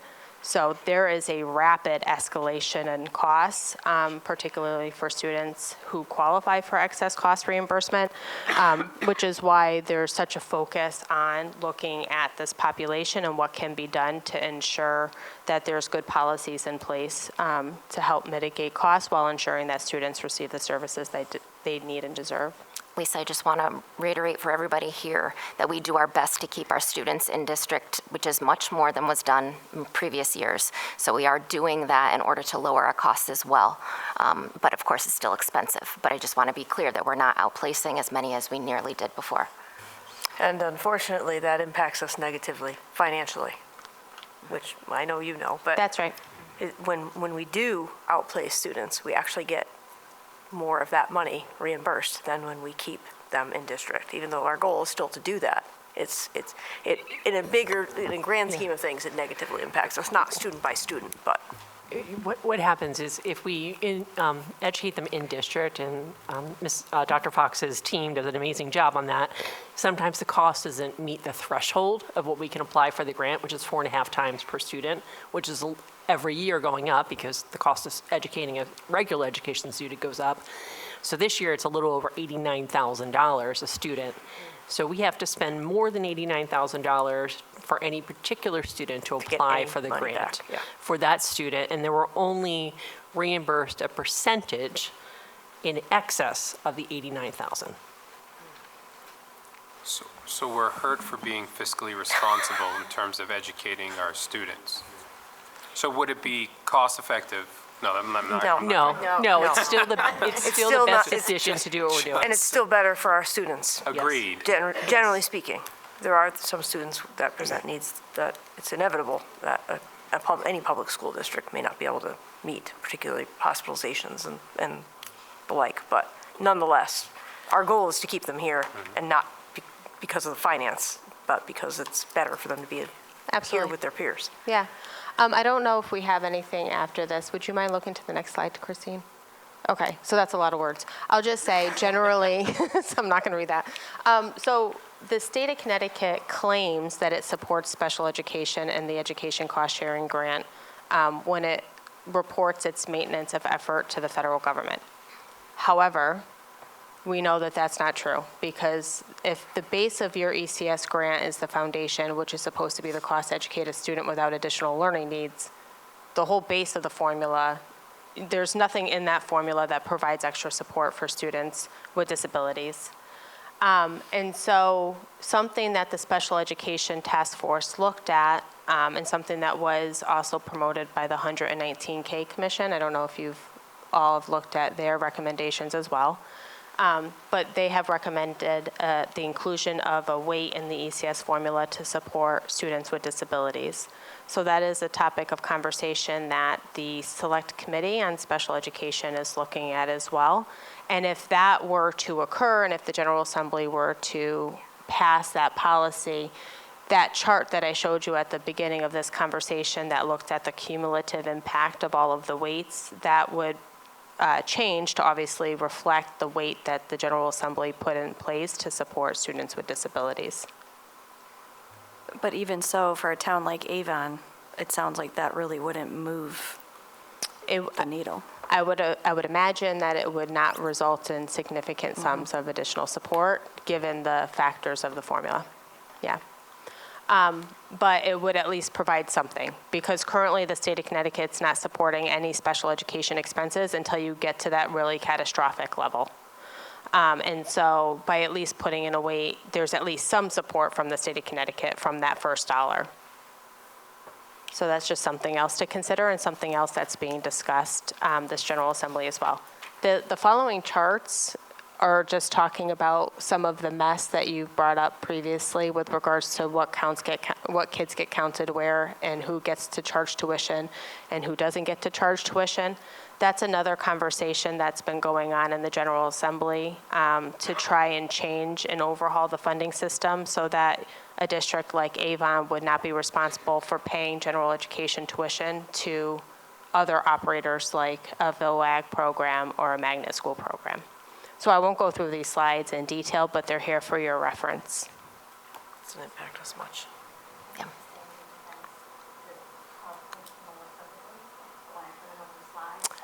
Christine, you made my night because I didn't like that.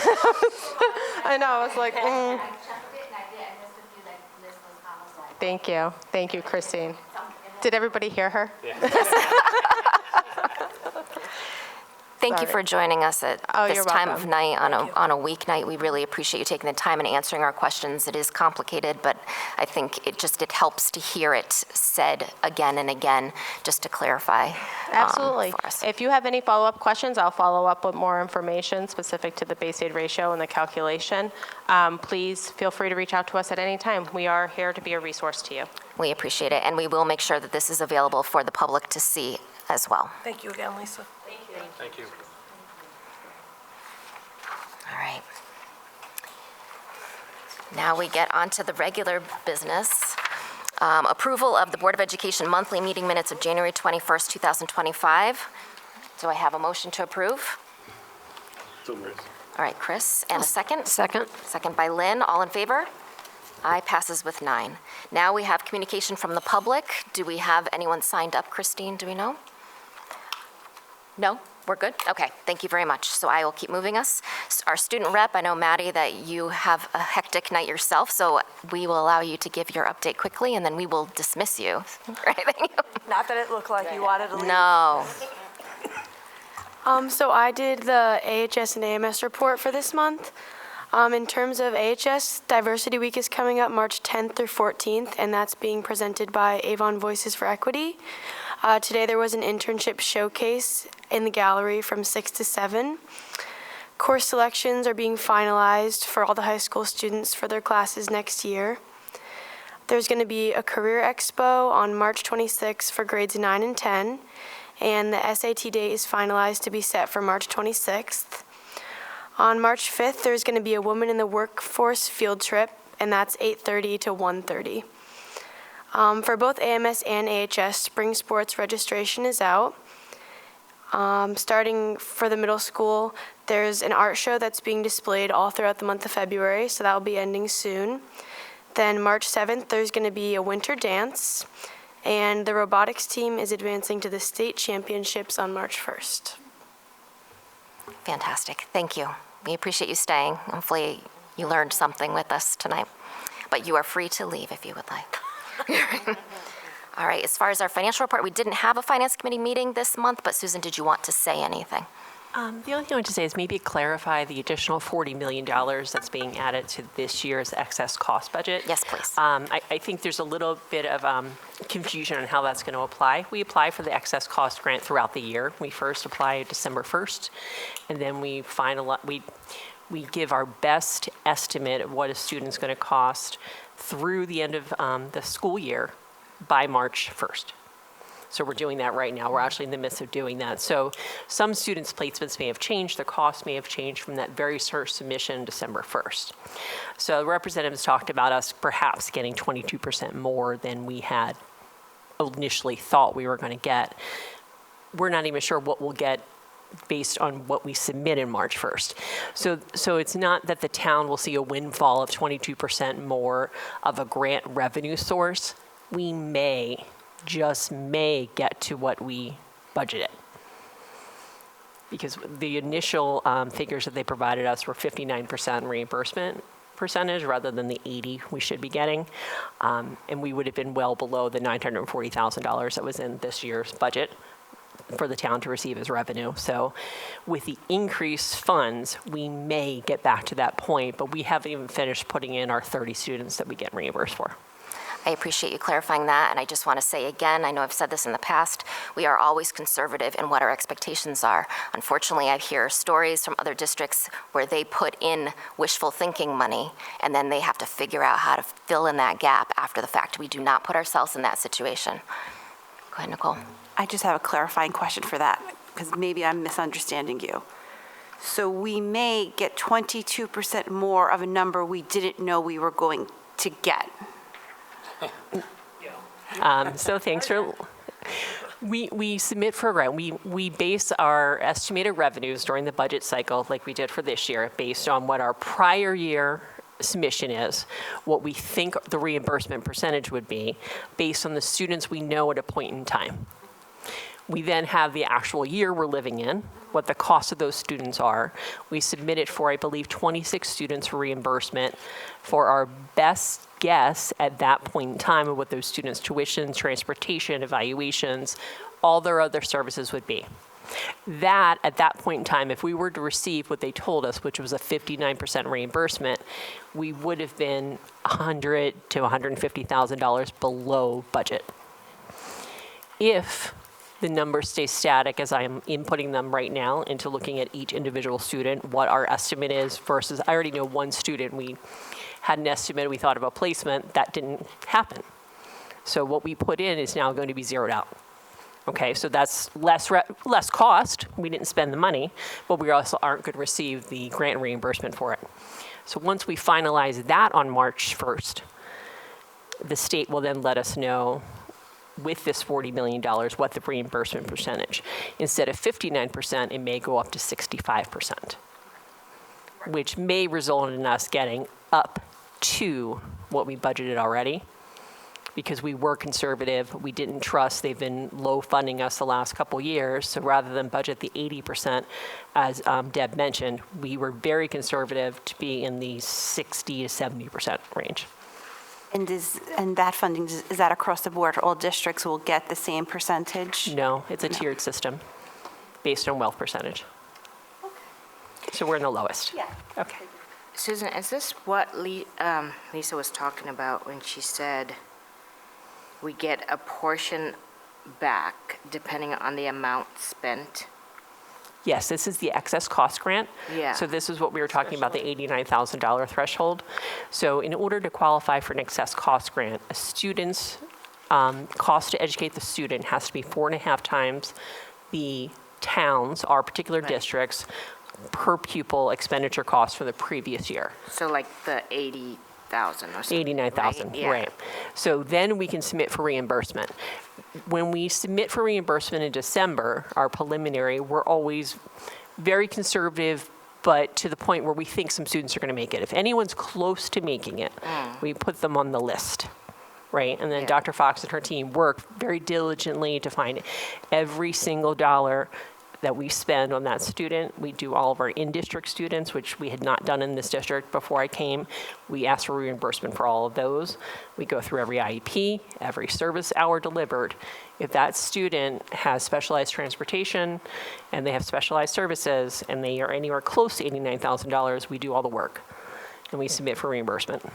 So for example, if a student cost us $96,000, do we expect the state to give us that $7,000, or they're giving us a percentage of that? We would get That's what currently we're- 59% of the $7,000. Yeah. Thank you. All right. Thank you, Susan. We appreciate that. All right, committee and liaison reports, curriculum and professional practices. Lynn? Yes, we met January 28th.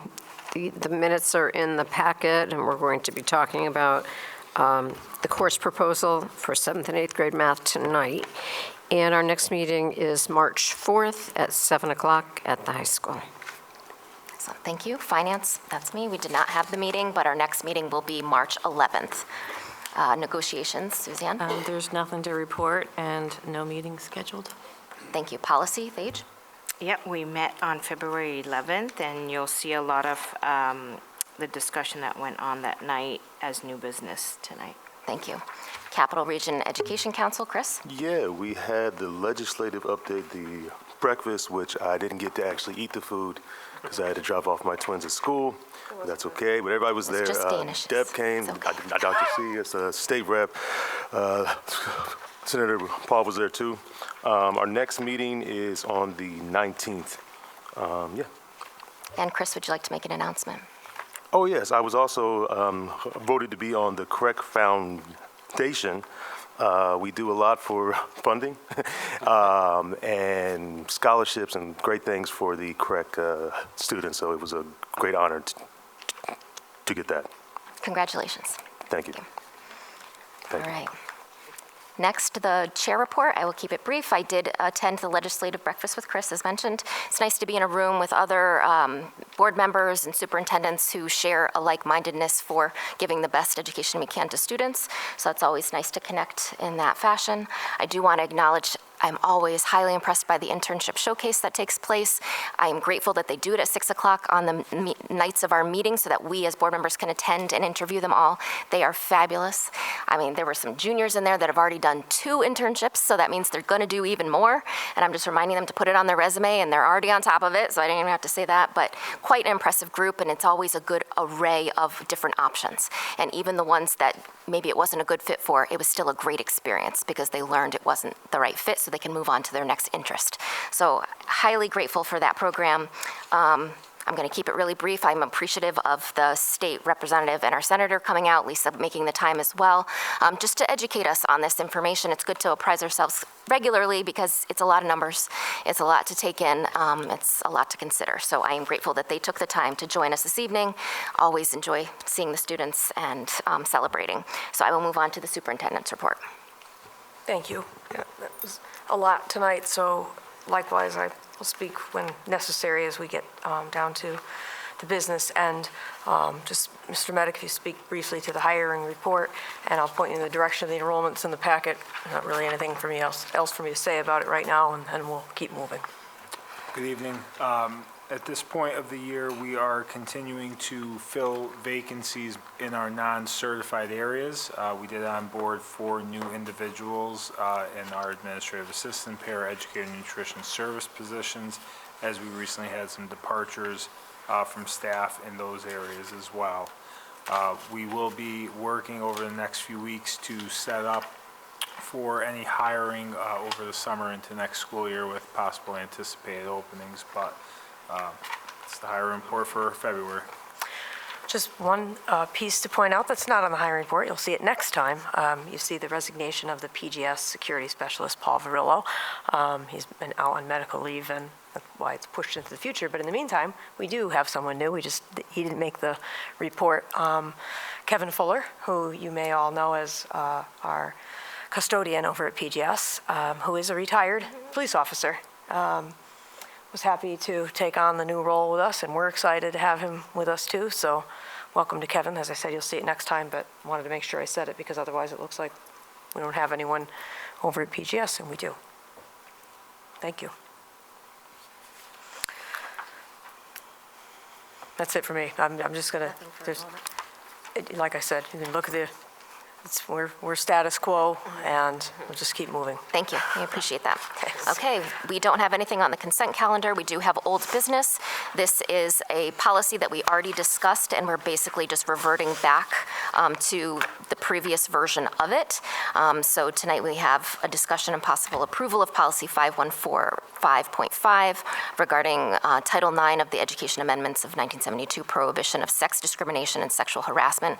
We already had a lengthy discussion, not only in committee, but also here at the table as a board, discussing that it's primarily related to the investigation process. But I will leave it to Dr. Carmel if you want to speak to anything else regarding that. I think we've spent a lot of time discussing this, so I'm happy to answer questions. But the short version of this is, as you know, there was an executive order signed that requires us to revert back to what had been our previous policy. And so this is exactly the same policy that we had from 2020. And it needs to take the place of the one that the board voted to put in recently, that we were told we legally needed to put in, because here we are. So I'll answer any questions about it. I don't want to belabor anything because I know how much you've already spoken about it. So as you said previously, this is the largest piece of the changes here are in the regulations, and they are related to how investigations have to be done and the training that's required of us as administrators to do those investigations. There are some other pieces, but they are not what I would call the big issues maybe that are still being discussed out in the world. This policy doesn't speak to sports, it doesn't speak to locker rooms, it doesn't speak to anything to do with sexually based or gender-based orientation and what that looks like in our schools. This is really simply going backward in some of the terminology and backward to what it was in some of the terminology in the investigations. But any questions you might have? Any lingering questions? Okay, Paige, you want to make the motion? Sure. And you know what, there are two, I'm sorry, we put them together because, as you know, personnel and students, they're separate policies because of personnel versus students, but they're together under old business, so you may need to make a motion to adopt both of them, the personnel and the student. So I'd like to make a motion to approve policy 5145.5, the student and 4000.1, the personnel policy regarding Title IX of the Education Amendments of 1972, prohibition of sex discrimination and sexual harassment. Do I have a second? Thank you, Nicole. All in favor? Aye, passes unanimously. Thank you. Our next item is discussion and possible action regarding notification to certified staff of non-renewal of contracts due to budgetary reasons in accordance with Section 10-151 of the Connecticut General Statutes annual notification recommended in advance of budget process to be rescinded as necessary after the budget is determined by the town. We have had this conversation as a board as well. This is just making sure that we are alerting people so no one is caught off guard if we are in the unfortunate circumstances of having to utilize this. Dr. Carmona, is there anything more you wanted to speak to? I think I would just say that, as you know, we did this budget very carefully, and so I would not expect to make a recommendation for anyone to actually be, in the vernacular, laid off, or to remove any of the positions that we put forward in this budget, because as you know, we worked very hard to reallocate them, leave the two positions that have been vacated as at present, the special ed teachers, open so that we can move some folks around, because we are trying to maintain all of the staff that we have since we put that budget together. There are 6.8 positions in total in the district that have already been reduced. As you mentioned, that is one person at this time that we knew well in advance that it was a wellness teacher that we hired. We added on a few years ago, and for a bubble of students moving through the grades, we knew that at the time. Nothing has changed in terms of the enrollment there to grant additional teaching sections, and no one has retired in wellness. So unfortunately, we knew that meant in the coming year, we really didn't need the position at this time. So we already have notified that person. I think I told you that in a previous meeting too. We didn't want the person out, unable to find a job in the season when they are being posted. So we had spoken to that individual a number of times before now. So back to what you said, this is just to ensure the town of Avon as a whole is compliant with what I would call, if something were more catastrophic and additional people needed to be cut from the budget. But I caution in saying at the same time that we don't have anyone to recommend to do that with at this time. We would have made those recommendations already before we put the budget forward. But this is really a legal obligation for you as a board in the town, and it's something that had not been done in a lot of years that we were asked about last year during the budget process. Before we're here tonight, Mr. Moss, who's out here with us tonight, our AEA president, and I met with every individual who would receive one of these letters after tonight's meeting to make sure that they understood everything I just said to you too, and for me to tell them that if we were worried in any other way, that we would be speaking to them again. But, at present, our class sizes dictate the number of people that we have working. And unless we were going to talk about things like, I hate to use this example because they were just here tonight, but unless we were going to, we're talking about the arts or athletics or some other programs that we would not recommend reducing, the number of people we have right now is the number of people we require. So I just want to put that out there again, because they've heard me say that also, and to Jeff's point earlier, trying not to lose good people who are worried. And also just to recognize that, quote, non-tenured, that could mean you've been here for 3 years and 10 months. It could mean you've been here for 2 months. So it's a large number of individuals that we had to meet with, because we had a lot of retirements over the last, say, 3 or 4 years. It's just kind of the waves of the way things go with people's ages and so forth. So we have hired a lot of newer people over the last 3 years, I'd say. So 3 to 5. So there are 16. I'm doing the math quickly in my head, thinking of how many people I was with at each school. 52? Thank you. What's our total staff, teaching staff? 288. So 52 out of 200. yes, so we met with every one of them between our last meeting and this one, so that people weren't nervous after tonight. Do you get a sense, I'm always asking about other districts, but do you get a sense that other districts are in a similar situation? I worry about Yes.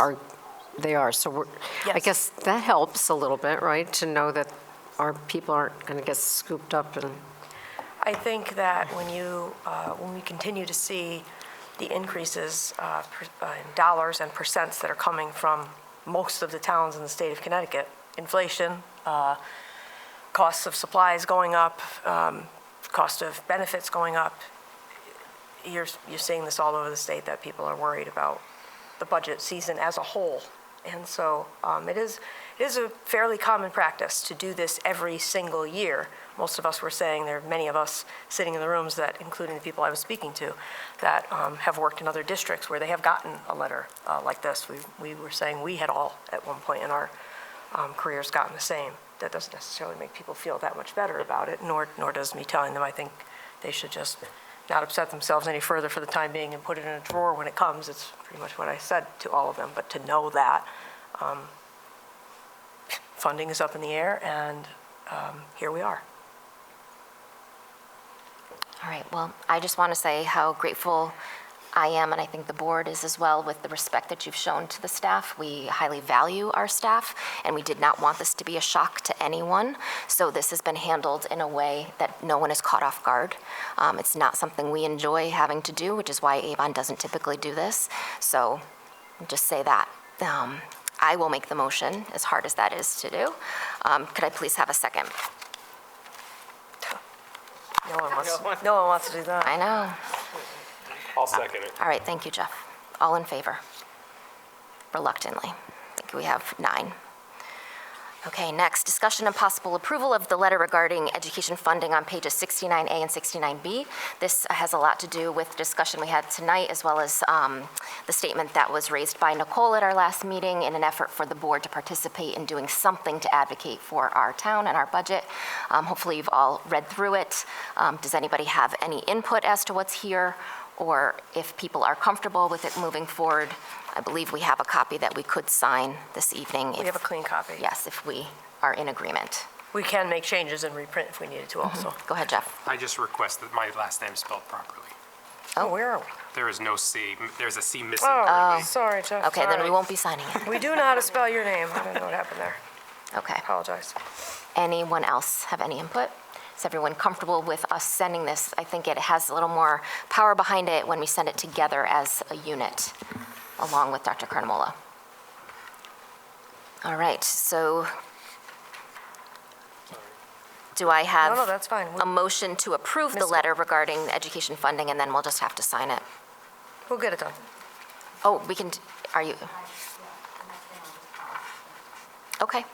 We'll fix it and we'll Okay, so send it to the before printer. we leave, that would be great. Thank you very much. And we will still have to, we'll have you sign page 2, because on page 1, we're going to put in the names as you heard me Correct, ask who to tonight. send it to. Yeah, I just wanted to make sure you got the most bang for your buck, so to speak, in the letter by sending it to the right people. It's hard to get us all in the same room together, so we appreciate you preparing it for us. Okay, so do I have a motion to approve the letter regarding education funding? All right, Suzanne, do I have a second? Second by Sarah. All in favor? Aye. Passes unanimously, 9. Thank you. All right, next, discussion and possible approval of course proposal for 7th and 8th grade mathematics. Mr. Giannini? Thank you. Good evening, everyone. Brief presentation here just to give you a little background because you may have seen in your packet an approval for 7th and 8th grade math as courses and been wondering to yourself, don't we already teach 7th and 8th grade math? So why is there a course proposal in the packet? A little bit of background, as you know, we're in the process of a multi-year mathematics study and plan here in the district, which began with K-5 mathematics. You probably remember last year approving a new program for all students in those grades. And this year, we moved that work up to 6th and 8th grade.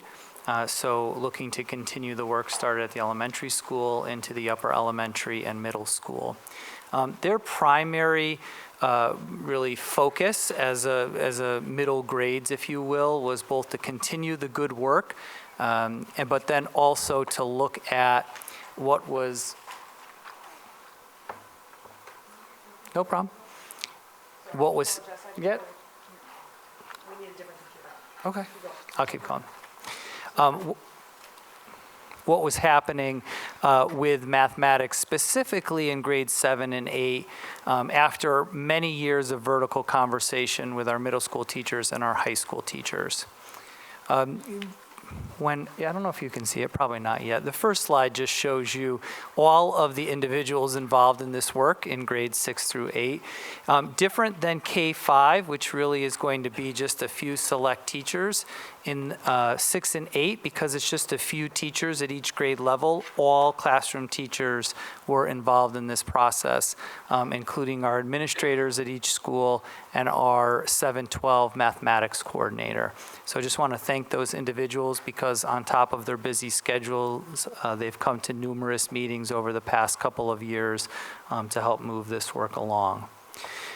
You can go to the next slide, Christine.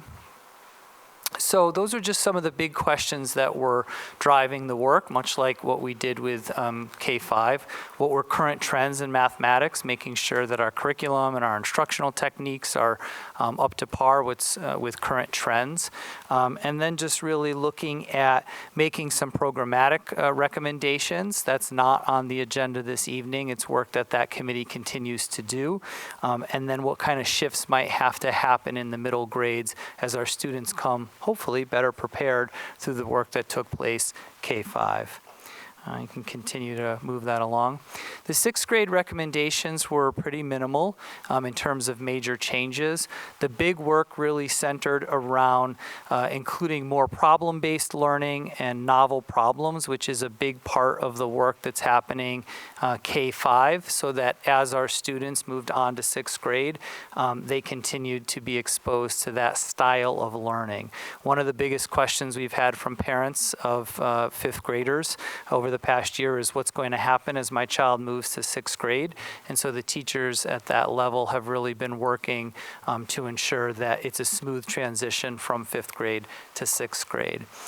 They're looking to also work on some placement recommendations. As you may know, as children move into 6th, 7th, and 8th grade, they begin to take different levels of mathematics courses, which is part of what our recommendation is this evening. And so we wanted to take a hard and fast look at that process. It'd been a while since we'd taken it out, and just to review it and make sure that it really met the needs of us as a district and was appropriately recommending students for that next level.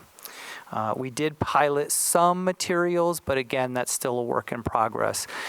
Materials are much more important K-5 as our elementary teachers teach multiple subjects throughout the day and don't necessarily have a specialty in one particular area, although many of our teachers do have master's and advanced degrees in reading and mathematics.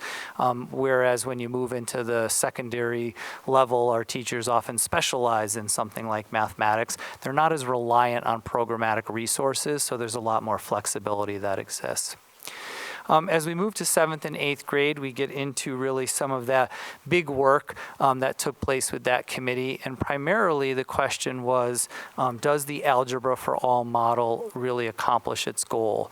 And this is where, when you were wondering why is 7th and 8th grade math in our packet this evening, the reason being is that several years ago, 2014 to be exact, Avon moved to an Algebra for All model, which meant that all students take pre-algebra in 7th grade and algebra in 8th grade. The driving factor of that is the goal being that more students take calculus by senior year of high school, which is a good goal. But the question is, did that really happen? Did that really occur? Were students taking calculus by senior year? So the next slide just shows our current progressions, and that would just, that's okay. So currently, what would happen in 7th grade, you would, you went way too far ahead, I think. That's our last. I'm multitasking at 9 o'clock. There we go. All right. So currently in 7th grade, students would go into pre-algebra or they'd go into pre-algebra honors. In 8th grade, they'd go into Algebra 1 or Algebra 1 honors. And we did have students over the course of time that we identified based on their experience in pre-algebra that were recommended to take algebra over a 2-year period, which you see there listed as Algebra 1A. And then during their freshman year of high school would be Algebra 1B. The whole point of this, again, is getting to calculus, so you can see a common pathway that a student might take if the goal is to get to calculus by senior year. So they'd take geometry as a 9th grader, advanced algebra 2 as a 10th grader, pre-calculus in 11th grade, and a calculus course as a senior. But as you can see there, and this is kind of what we learned through this study, we have numerous courses, including numerous advanced courses that our students can take. So while calculus is a draw, there's lots of other advanced placement and ECE courses that our students are also drawn to by senior year. This graph just shows the data that we pulled to show the number of students enrolled in calculus courses during that time period from 2014 until last year. The yellow line, where you see the red 54, that was the number of students in calculus in 2014. And then you can slowly see over a multi-year period that number did go up, right? So there was a kind of a short period of time that it did have an impact on the number of students taking calculus. And then if you follow that yellow line, what you'll notice over the last 5 years is that number has leveled out. Interestingly enough, the number of students taking statistics, which is the other most popular course for seniors, had a dip during that same time period, and over the past 5 years has leveled out again. And what we know from that is that, again, while it was kind of a novel thing to move to that algebra for all and encourage calculus, some of the novelty of that has worn off over time. And what we also know is that by senior year, while many students do take a calculus course, as you can see in this chart, we have several students taking other advanced courses that are just drawing them in based on their interests. So they're taking AP statistics or discrete math instead of calculus. Still advanced level, just not calculus. Through those vertical conversations with our middle school and high school teachers, one of the things we found out is that there's a drawback to pre-calculus in 7th grade, which is you essentially take all of the 7th and 8th grade standards and you merge them into one class. So that's great when you're on that track. The downside is for a student who isn't seeking calculus out in their future, they're also missing out on roughly 50% of the 7th and 8th grade math standards during their middle school experience. And so as you might imagine, as you move into some high school level math courses, you may be missing some valuable content that would serve you better in the other courses that you'd be interested in taking. And so where we landed is, in terms of those findings, is that while, again, it had a brief kind of flash in the pan round of success, it's worn off over time, the Algebra for All model. And also that compacting of curriculum might not work best for all students. And so the recommendation from the group, in addition to making some revisions to the overall curriculum in general, was to bring back a traditional 7th and 8th grade mathematics course for students whom that would be the appropriate pathway for them.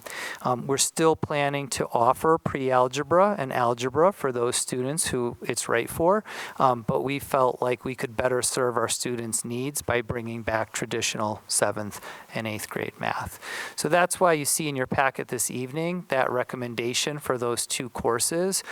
We'd like to offer that in the coming 25-26 school year, and we've already been working with Ms. Wallace and Ms. Hostetler at Thompson Brook and the middle school to talk about what that shift would look like in terms of course recommendations. So that was a lot of information, but I tried to move through it relatively quickly, but also give you the background on why we were making that shift. Just want to add in, thank you, Jess, because those of you who were already with us for the CPP meeting, we went through this and fine-tooth comb. One of the questions that came up there that I fielded from a few of you before, that were not able to be there that night, before tonight, answer up front, because I know it had been a question for many, is related to the current progression on the Algebra 1 and the geometry. Is that still a pathway? And the answer is yes. So we're not removing another higher level pathway, if you will. This is just an addition to that. Any questions? The group that sparked our interest in the first place was that group of students that ended up being recommended for Algebra 1A and 1B, realizing that, that was the place we started. That was not, in our opinion, the best way to serve those students. We'd much rather have them get that core content of 7th and 8th grade standards in middle school, and then take Algebra 1, which many of us took as freshmen in high school, and many students still take today in many districts across the state and the country when they're freshmen in high school. So a new progression would look much like this, and you would see, so also in your packet, I'm hoping, is the deletion of Algebra 1A and 1B.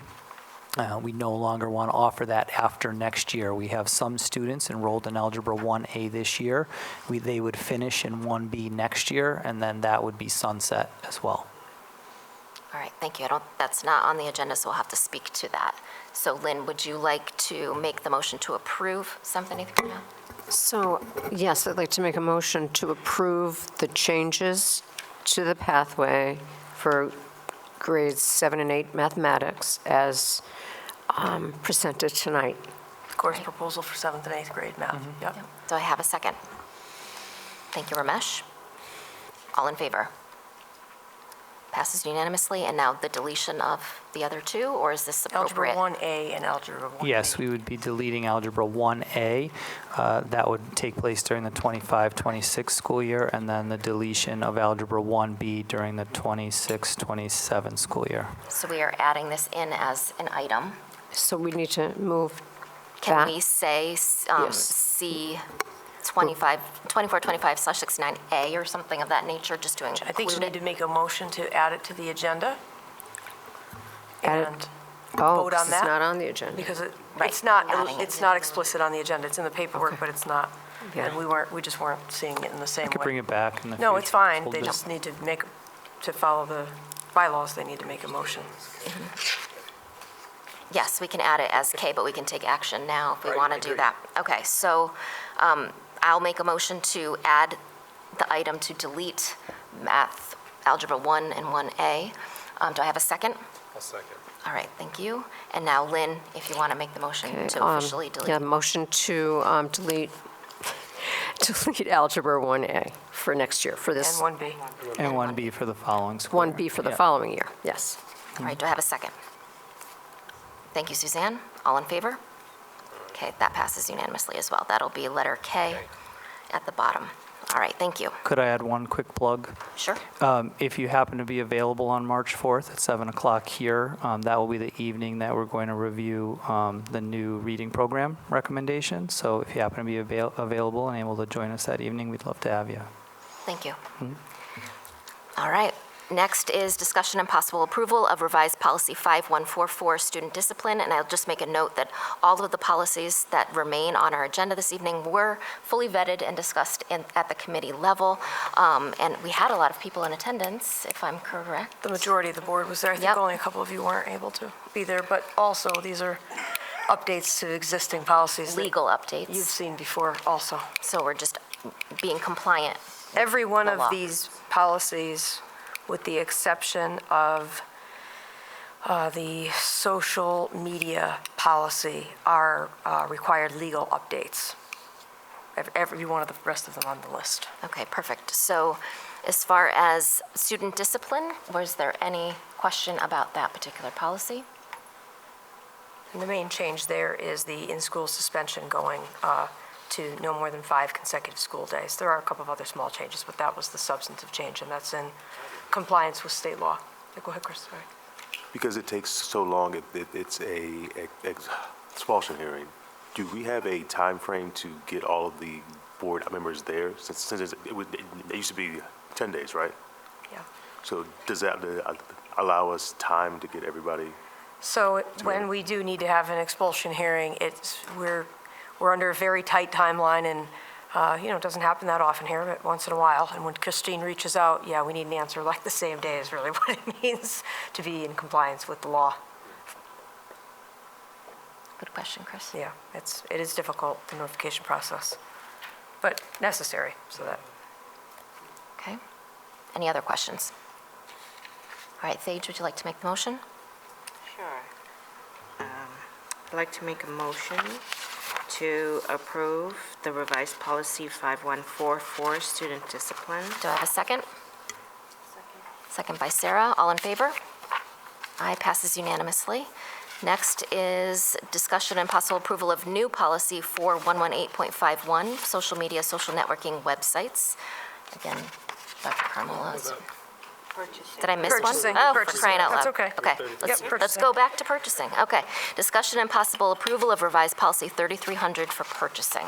So this purchasing policy had been changed most recently, I believe, in 2020. And obviously, a lot of things have changed since then, not just law, but also how much things cost. So the thresholds were recommended to be changed related to bid processes and transfers and so forth.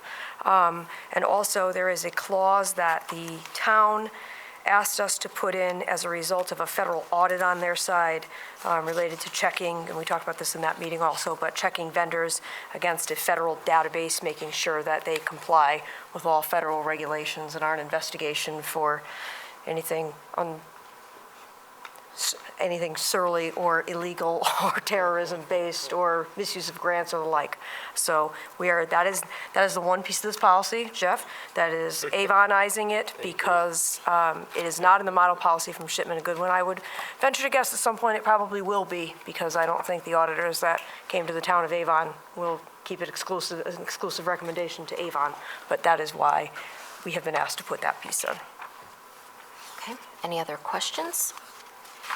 Okay, Thage?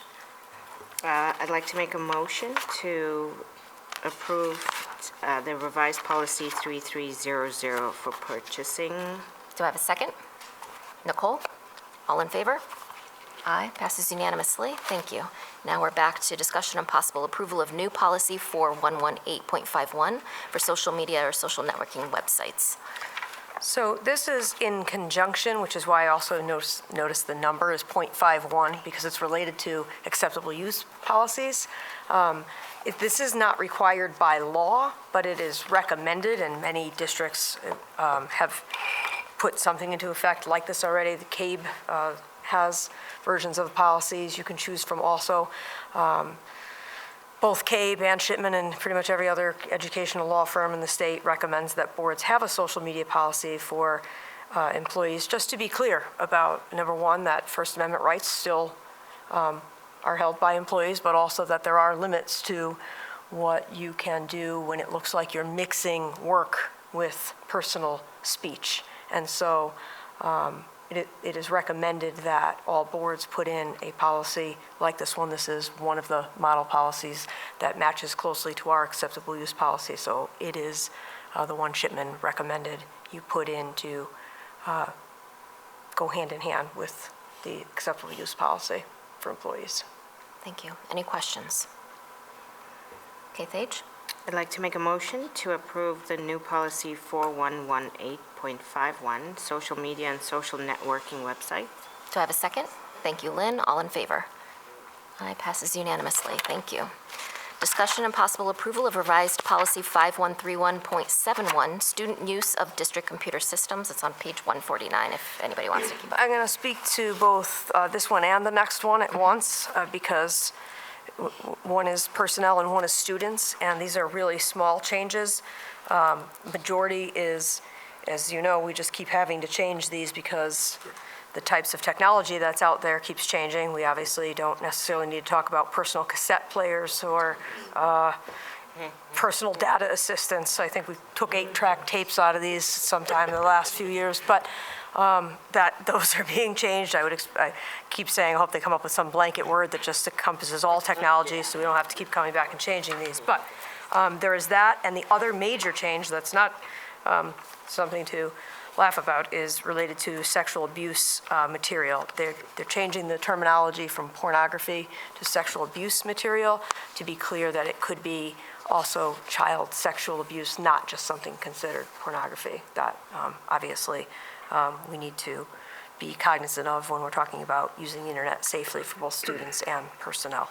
And that is, as you can see, that terminology is related to a recent change in Public Act in Connecticut, Public Act 24-118, an act concerning sexual abuse. So that's where the terminology changing from pornography to sexual abuse material comes from in both of these next two policies. Excellent, thank you. Any questions on either of those?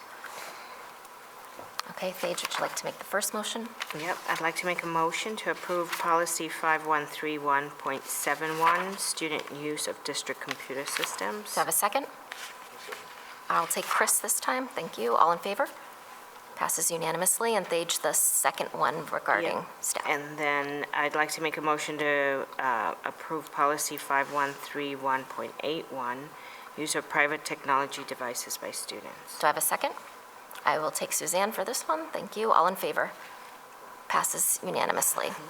All right, discussion and possible approval of revised policy 6146.1, weighted grades and calculation of GPA. That's on page 159.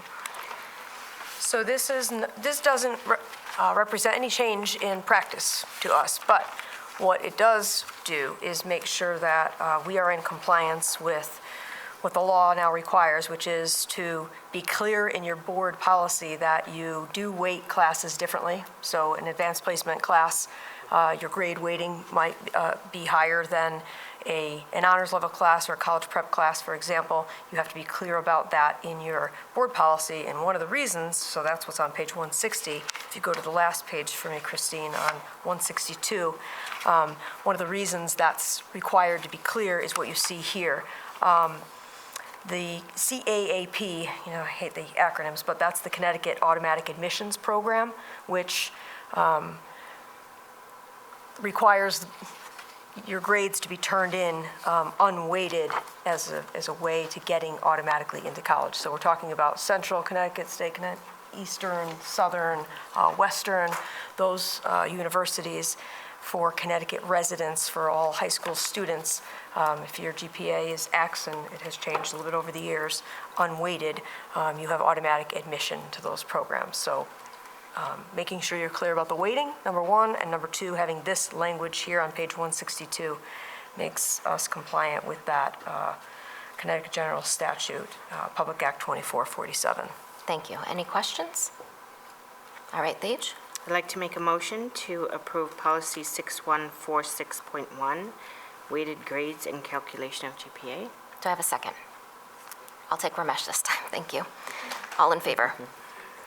Passes unanimously. Okay, our final policy discussion and possible approval of revised policy 5118.1, homeless students. So again, this is necessary by law, but also just in practice. You see, the last time our homeless policy was revisited was 2020, and homelessness is very highly, as a definition in a public school system, very highly regulated, first based on the McKinney-Vento federal law, but also in the regulations and the definitions, which you see more on. The difference between our old policy is we had no regulations, number one. Everything that was passed included just what's in this policy. So you see the policy, when you turn to 164, that's recommended under law, is actually shorter, but the regulations are more specific to be in compliance with state and federal regulations. So no, the board doesn't approve regulations for that reason because they change over time, but I thought it was helpful for you to see them in this packet because some of what was in the policy previously is now in the regulations, or it is changed a bit to be in compliance with current law and practice in the regulations. So as those update, and they do over time, we will make whatever changes are necessary. Excellent. Thank you. Any questions? All right, Paige? I'd like to make a motion to approve revised policy 5118.1, homeless students. Do I have a second? Lynn, all in favor? Aye, passes unanimously. Thank you very much, everyone. All right, communication from the public. Do we have anybody? No? Okay, communication from Avon Board of Education members. Go ahead, Nicole. Really quickly, I know this has been a long meeting, and I appreciate everybody's work in providing all the information and organizing the state officials and representatives to come. The end of the day, while I am full support of trying to get more money for special ed, I still feel that the way the formula works, and I understand their background and I understand where they're coming their formula, I still feel their formula is unfair to Avon. It's actually similar to what Representative Cavros-DeGroat was saying, how on the federal level, Connecticut's spending a lot more money than we're receiving. I feel that it's the same when you look at per capita and even looking at the grand list. We're being treated more like Greenwich, but we're closer to Simsbury, so I still feel separately from special education, which I still feel we need to petition that as Avon residents, as Avon officials, we need to be vocal about trying to get the state to reevaluate their formula because we're not as wealthy as the perception is. All you have to do is go to the Avon food pantry and you'll see that, and it's very sad. So hopefully we can continue this work, this conversation to try to get more state funding for our students. Thank you, Nicole. Anyone else? All right, before we officially adjourn, remember to sign the letter before you walk out this evening, please. That way we have everybody's signature and we can submit that to the state. If there are no other comments, do I have a motion to adjourn? Thank you, Chris. You're welcome. Second by Sarah. All in favor? Thank you. We adjourn at 9:25. Thank you very much.